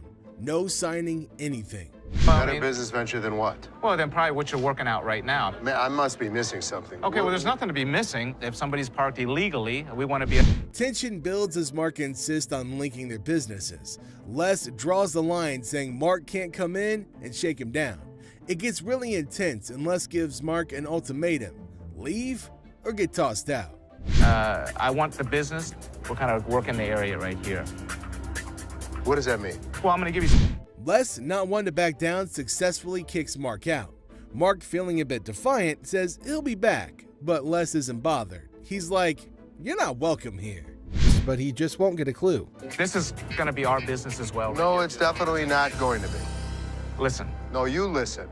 You are not coming into my business and trying... Very nice way to promote a business. Right here, Here's the way it's going to work, sir. You can leave nicely, or we can throw your ass out. I tried coming in here. Nobody comes in here shaking me down. Do you understand that? Les has got grit and refuses to fall for dodgy deals. Mark's attempt to twist his way into a business thing totally backfires, leaving Les with one message. His pawn shop isn't a playground for shady schemes. I'm not leaving anywhere right there. Yeah, of course you're not. I'll be back in. All right, come on back. And him, and... Well, at least they managed to buckle up for this one. A dude storms in on a mission to find the perfect anniversary gift, a watch for his wife. It's their anniversary too. Sweet vibes, right? The next customer comes to the store in search of the perfect anniversary gift. I need to get a watch for my wife's anniversary. It's not your anniversary too? But hold on, he hits us with a curveball. Wants to trade in a necklace that supposedly belonged to his grandma. Mine too. She said, this belonged to my grandmother. Probably worth a lot of money. I just want to bring it up and see what you think. Maybe we'll do a trade for a watch. Plot twist. Les finds out it's a fake. Oof. But this dude still got game, pushing for that watch trade. When he discovers that the necklace he brought is fake. Well, do you really want me to tell you what I think? They're not real. But it was fake when it was made, and it's still fake. What are you going to give me for this? I want to trade for a watch. It's fake. I'm not interested. Les ain't fooled, though. He's like, nah, that necklace is worth zilch. The persistent husband insists on making a deal. Let me see what you got in watches. And so what are you saying? This is worth absolutely nothing. Absolutely. The situation... And then it gets spicy. The persistent husband starts trash-talking Les's family. Big mistake. I am? Okay, I've seen your wife. Lucky you. Yeah, lucky me. Oh man, big mistake. Les draws the line, telling him there are two things you don't talk about: wives and family. I don't think so. This crosses a line for Les. Listen, mother. Two things you don't talk about: wife and my family. The little boy and that It heats up. A little scuffle breaks out and security has to step in. badass daughter of yours. Get off of me, don't. Where you got to go? Les isn't letting it slide. He's like, get out and don't let the door hit you on the way. Lied. hurts you guys so bad. Sure you You will. better get the 2 people, fat man. Get the out of here. 2, 3, 4, up the door. Ashley's dealing with this guy who wants to pawn his grandma's ring, and it's kind of a bummer because she recently passed away. Sad vibes. My grandma just passed. I'm I sorry. was like hoping to see what I could get for this. Okay, so whose ring is this? My grandma's. Ding! But plot twist. Ashley checks the ring and bam, it's fake gold. The guy can't believe it, goes from sad to frustrated. How much is your rent? $300. Okay. Unfortunately, it's not real. What you mean it's not real? It's not. Ashley suggests pawning other stuff like a TV, but that just makes him more annoyed. Leave. Basically, y'all sit up here and waste my time talking to you. You don't waste your time. If you have a TV, you can pawn your TV. What the I look like pawning my TV? Now he's all, I want to talk to someone else. More irate. I need to speak with somebody. Big snuggle buddy Byron steps in, sensing trouble. The guy's getting more heated, and Byron's like, calm down, lower your voice. Tell me lower what your to do. voice. Don't Lower put your your voice. finger in Lower my your face. voice. Lower your Don't voice. put your You got finger me. in. Then it gets crazy. The guy threatens Ashley. Byron's not having it, tells him to leave. But nope, the guy stays put. So Byron has to physically escort him out. Ashley and Byron are like the peacekeepers, dealing with the chaos and keeping the shop in order. Decided to threaten Ashley, an action that wasn't very well received. Bitch, I'll be back, bitch. On the ground, mother. You're talking that now, get the hell out of here. Here comes a young man eager to make a deal at the shop. A young man comes into the shop. He's waving something around, claiming he wants at least $100 for it. Les, the owner, isn't having it, saying it's not worth that much and offers him $20 instead. To the shop. Trying to see how much I can get for this. I'm trying to get at least 100 for it. $100? Yeah. I won't even be able to sell it for near that. So how much can you give me, man? $20? The young man is not thrilled, insisting he needs at least $100. I need my money. I understand. At least $100 for this. You paid $200 for that, I overheard? I'll sell you like 4 of them for less than that. Why would I want to bow? I'm trying to get. Tempers start rising and he's yelling for more staff, demanding to see a manager ASAP. Les, sensing the commotion, steps in. Dollars. Why isn't more staff out here? Get some help. I've been waiting for an hour. I need to see a manager right now. The situation escalates quickly as the young man disrespects Les, calling him old man. On. What the you gonna do, old man? Who you calling? This sets Les off, and in a moment of rage, something regrettable happens. Les takes charge, telling the young man it's time to go, and the drama unfolds. Something he will regret later. Who the you calling him? Really, mother? I got this. I got it. You wanna give me more than $20? Get out. Les takes matters into his own hands. Time to go. Nikki's got this customer who's upset about the cash offered for her golden bracelet. They usually give me 3. Okay, gold dropped, so That's not my problem. She expected $300 like last time, but Nikki says it's $250 now because the gold price did a little dance. She started clamoring for a manager over and over, like that was gonna solve anything. I want to speak to your manager. What price did you give her? $250. And you need how much? 3. Okay. Just because the price of gold has gone down, that's... Now, this customer isn't having it. She's like, I want a manager. But surprise, Ashley steps in. Not a manager, but trying to explain the gold market. The customer's having none of it and wants that extra $50. You're not understanding. No, I want my $50. The extra $50. If you want to No, give me my extra $50. Come on! Since it's clear she won't be getting the amount she was hoping for, she decides. When she realizes that bonus cash isn't happening, the customer flips the script, blaming the gold price drop for her unhappiness. She's dead set on getting her money despite market facts. Hey. Gold has gone down. Give me my money. Serious? Yeah, you gotta bring him around because you... But Nikki's had enough of the drama. She tells the customer to hit the road, saying disruptive behavior isn't cool, and well, she's not welcome anymore. Customers out, never to return. Here. Have a good day and walk I ain't never coming outside. back to this store. You ain't big. Have a good day. Have a good You day.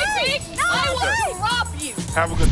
A young man from Dallas walks in, all proud of the watch that his grandma gave him, thinking it's worth $500. But Les takes a look and points out some issues, saying it's not worth much. A man from Dallas walks in. What you got here? That's a watch my grandmother gave me. And how much did you want? I'm trying to get $500. The guy's not having it. He wants to talk to someone who knows their stuff. Yeah, you see this coloration on the side? No. Rose color metal in there, looks like copper.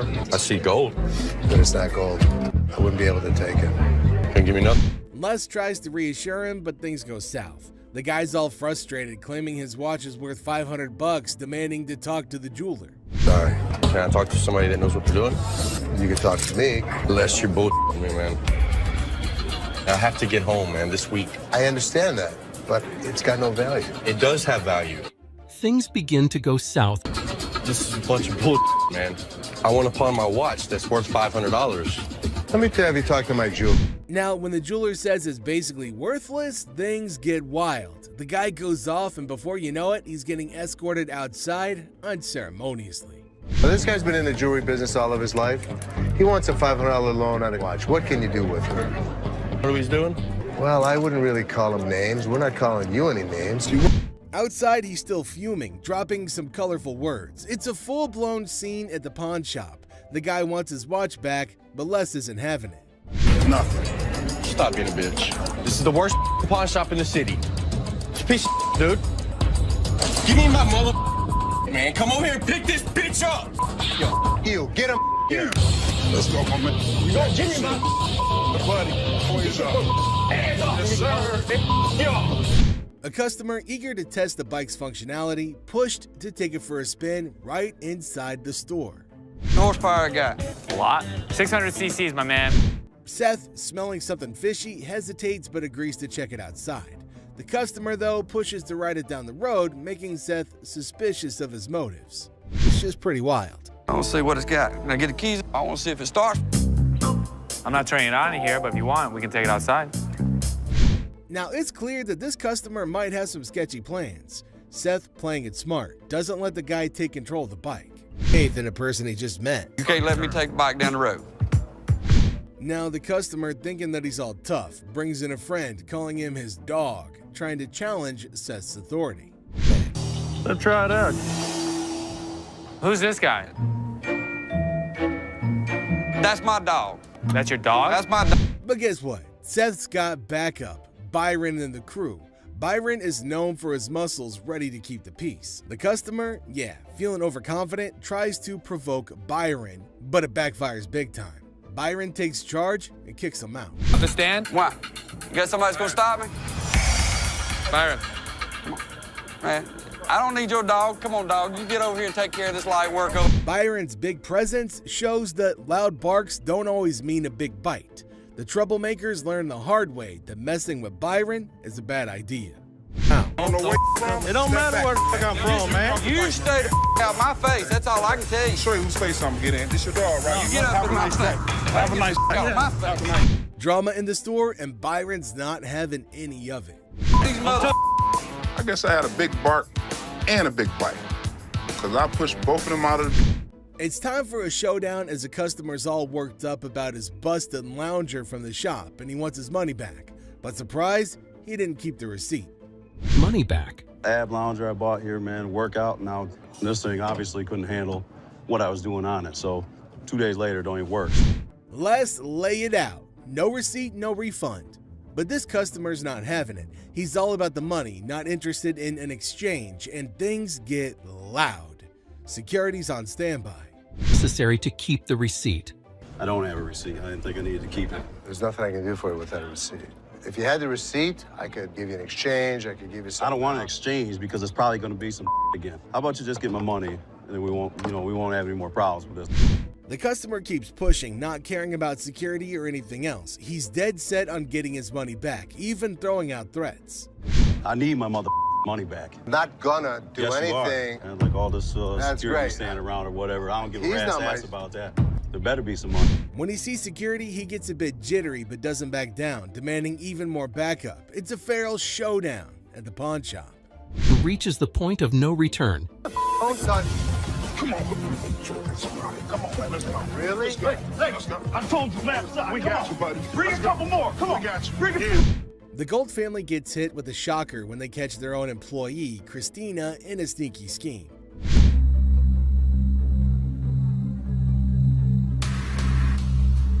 They're all curious about Christina's shady moves. Turns out she's been pulling off a scam right under their noses. During busy times, she's cooking up fake loan tickets, sneaking money from the pawn shop. The family's jaws drop.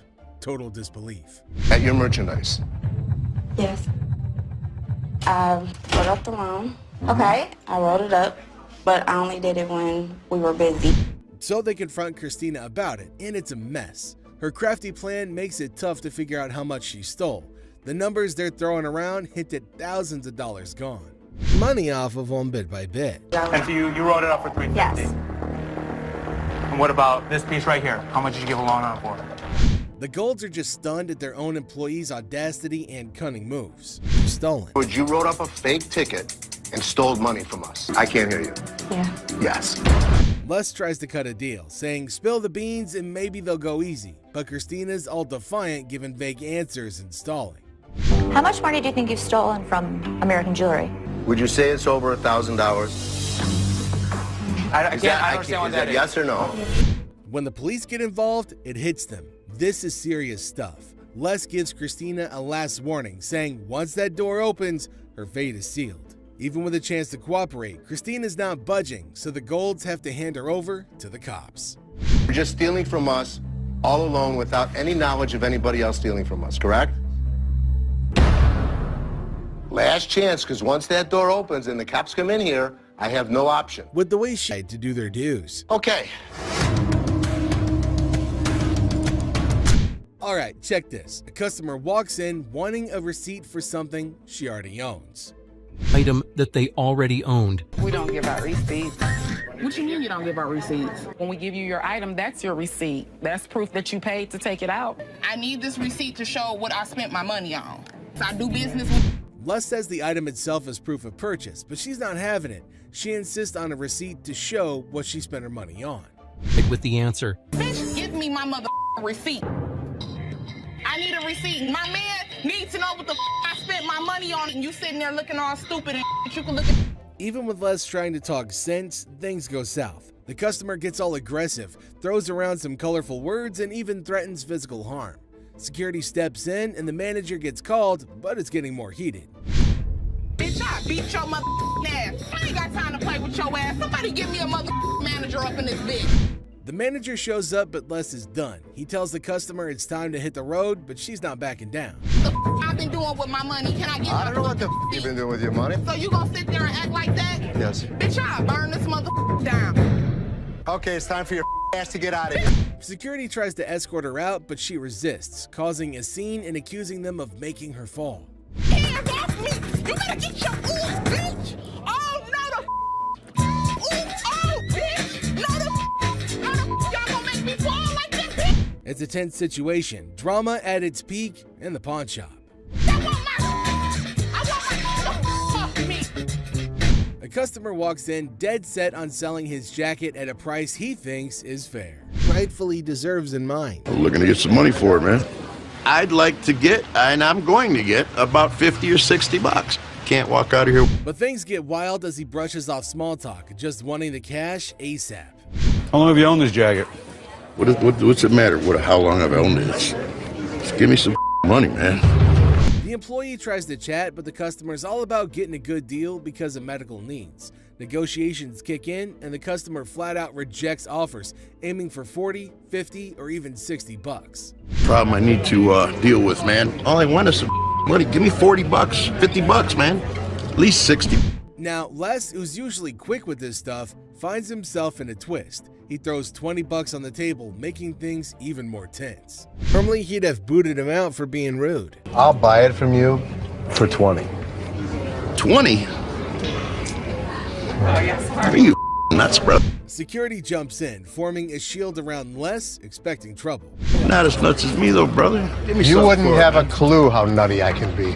I'm a crazy mother. But the customer's not backing down, claiming he's capable of unpredictable actions. Les holds his ground, hinting at the security measures, saying being reckless won't end well for the troublemaker. Imposing man. Want to get hurt today? I wouldn't be too stupid if I was you. Buddy, so what if I jump at you? Oh, you don't want to do that, man. See that big gun, this mother? As things calm down, Les gives props to the security team for keeping order. The customer, realizing the odds aren't in his favor, acknowledges the security team's lucky presence. Somewhat peaceful conclusion. They're lucky they got you, man. Yeah, because if we don't have him, then we got him. And if we don't have him, then we got him. And then we got 3 other mother behind you. Ashley, a customer walks in, dead set on selling his watch. Put his watch from here. It's worth $820. How much you pay for it? Maybe like. No beating around the bush, he wants at least $400, claiming the watch is worth $820. Les, keeping it real, says he might pay around $7 for it, but the customer, not having it, wants an F for the watch, meaning $400. 7. Come on, tell me the truth. What'd you really pay? Telling you the truth, man. Come on, give me 4. Give me 4 for this watch, man. Come on, man. Asking for $400. As things heat up, the customer starts yelling about having a baby on the way and struggling. Les congratulates him but sticks to his offer. The customer, frustrated, keeps pushing for $400 or even $450, raising his voice and venting about his living situation. Carl, give me like $450 for this watch. Why are you yelling at me? I got a baby on the way, dog. Congratulations. I'm sick of living at the crib, man. Come on, give me $400 for this watch. Then it takes a wild turn. The customer starts insulting Les, calling the place a hoe-ass place and breaking things. Security steps in, telling him to clean up his mess, but the customer's not backing down, hurling vulgarities and challenging Les. Baby on the way, they gonna do this bull to me, dog. You said it. I didn't say it. Hey, give me some cash for this watch, man. 400? No, I'm sorry. This is a bull-ass place, man. This whole ass. Les decides he's had enough, goes around the counter, showing he won't take any disrespect. The customer, seemingly oblivious, keeps up the aggressive act. Les and breaking things. Shit, dog, man. Y'all, man, it's a bull. Excuse me. Hey, bitch, pick it up. You call what? Hey, who the you calling a bitch? Security tries to keep the peace, but the customer's attitude pushes Les to the edge. It's tense, like a battleground of words and emotions in the pawn shop. He goes around the counter to take matters into his own hands. Touch me, homie, dog. Touch me, dude. I'm out this bitch, man. Y'all, man, for real. Y'all, I'm out this bitch, dog.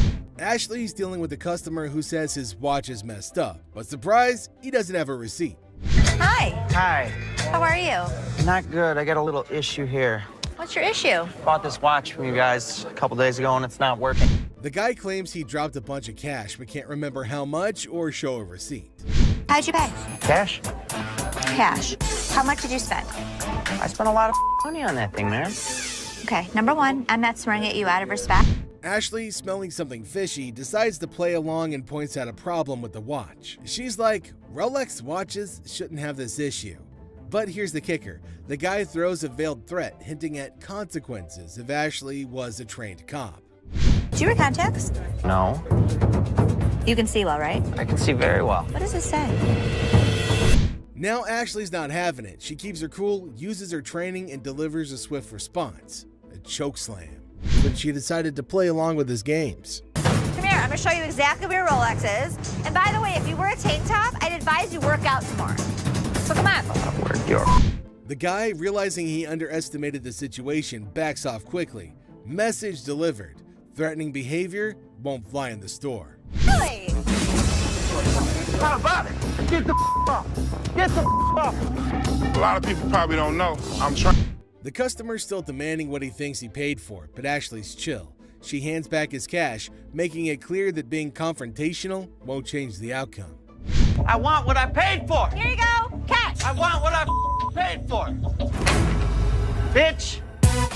A mom and daughter storm into the shop, all worked up about a stolen ring. Ocean has Ashley's attention. My daughter, she stole my mama's ring. I need you to do whatever you gotta do, but... But the twist is, they spill that they've got no receipt or ID. Ashley, one of the employees, catches wind of the drama and steps in. The mom's dead set on getting the ring back, but no proper paperwork is a roadblock. How you gonna sit here and tell me? You told me you brought it here, right? Now what we gonna do? There's nothing what I can do. What the hell we gonna do? I have to have her ID or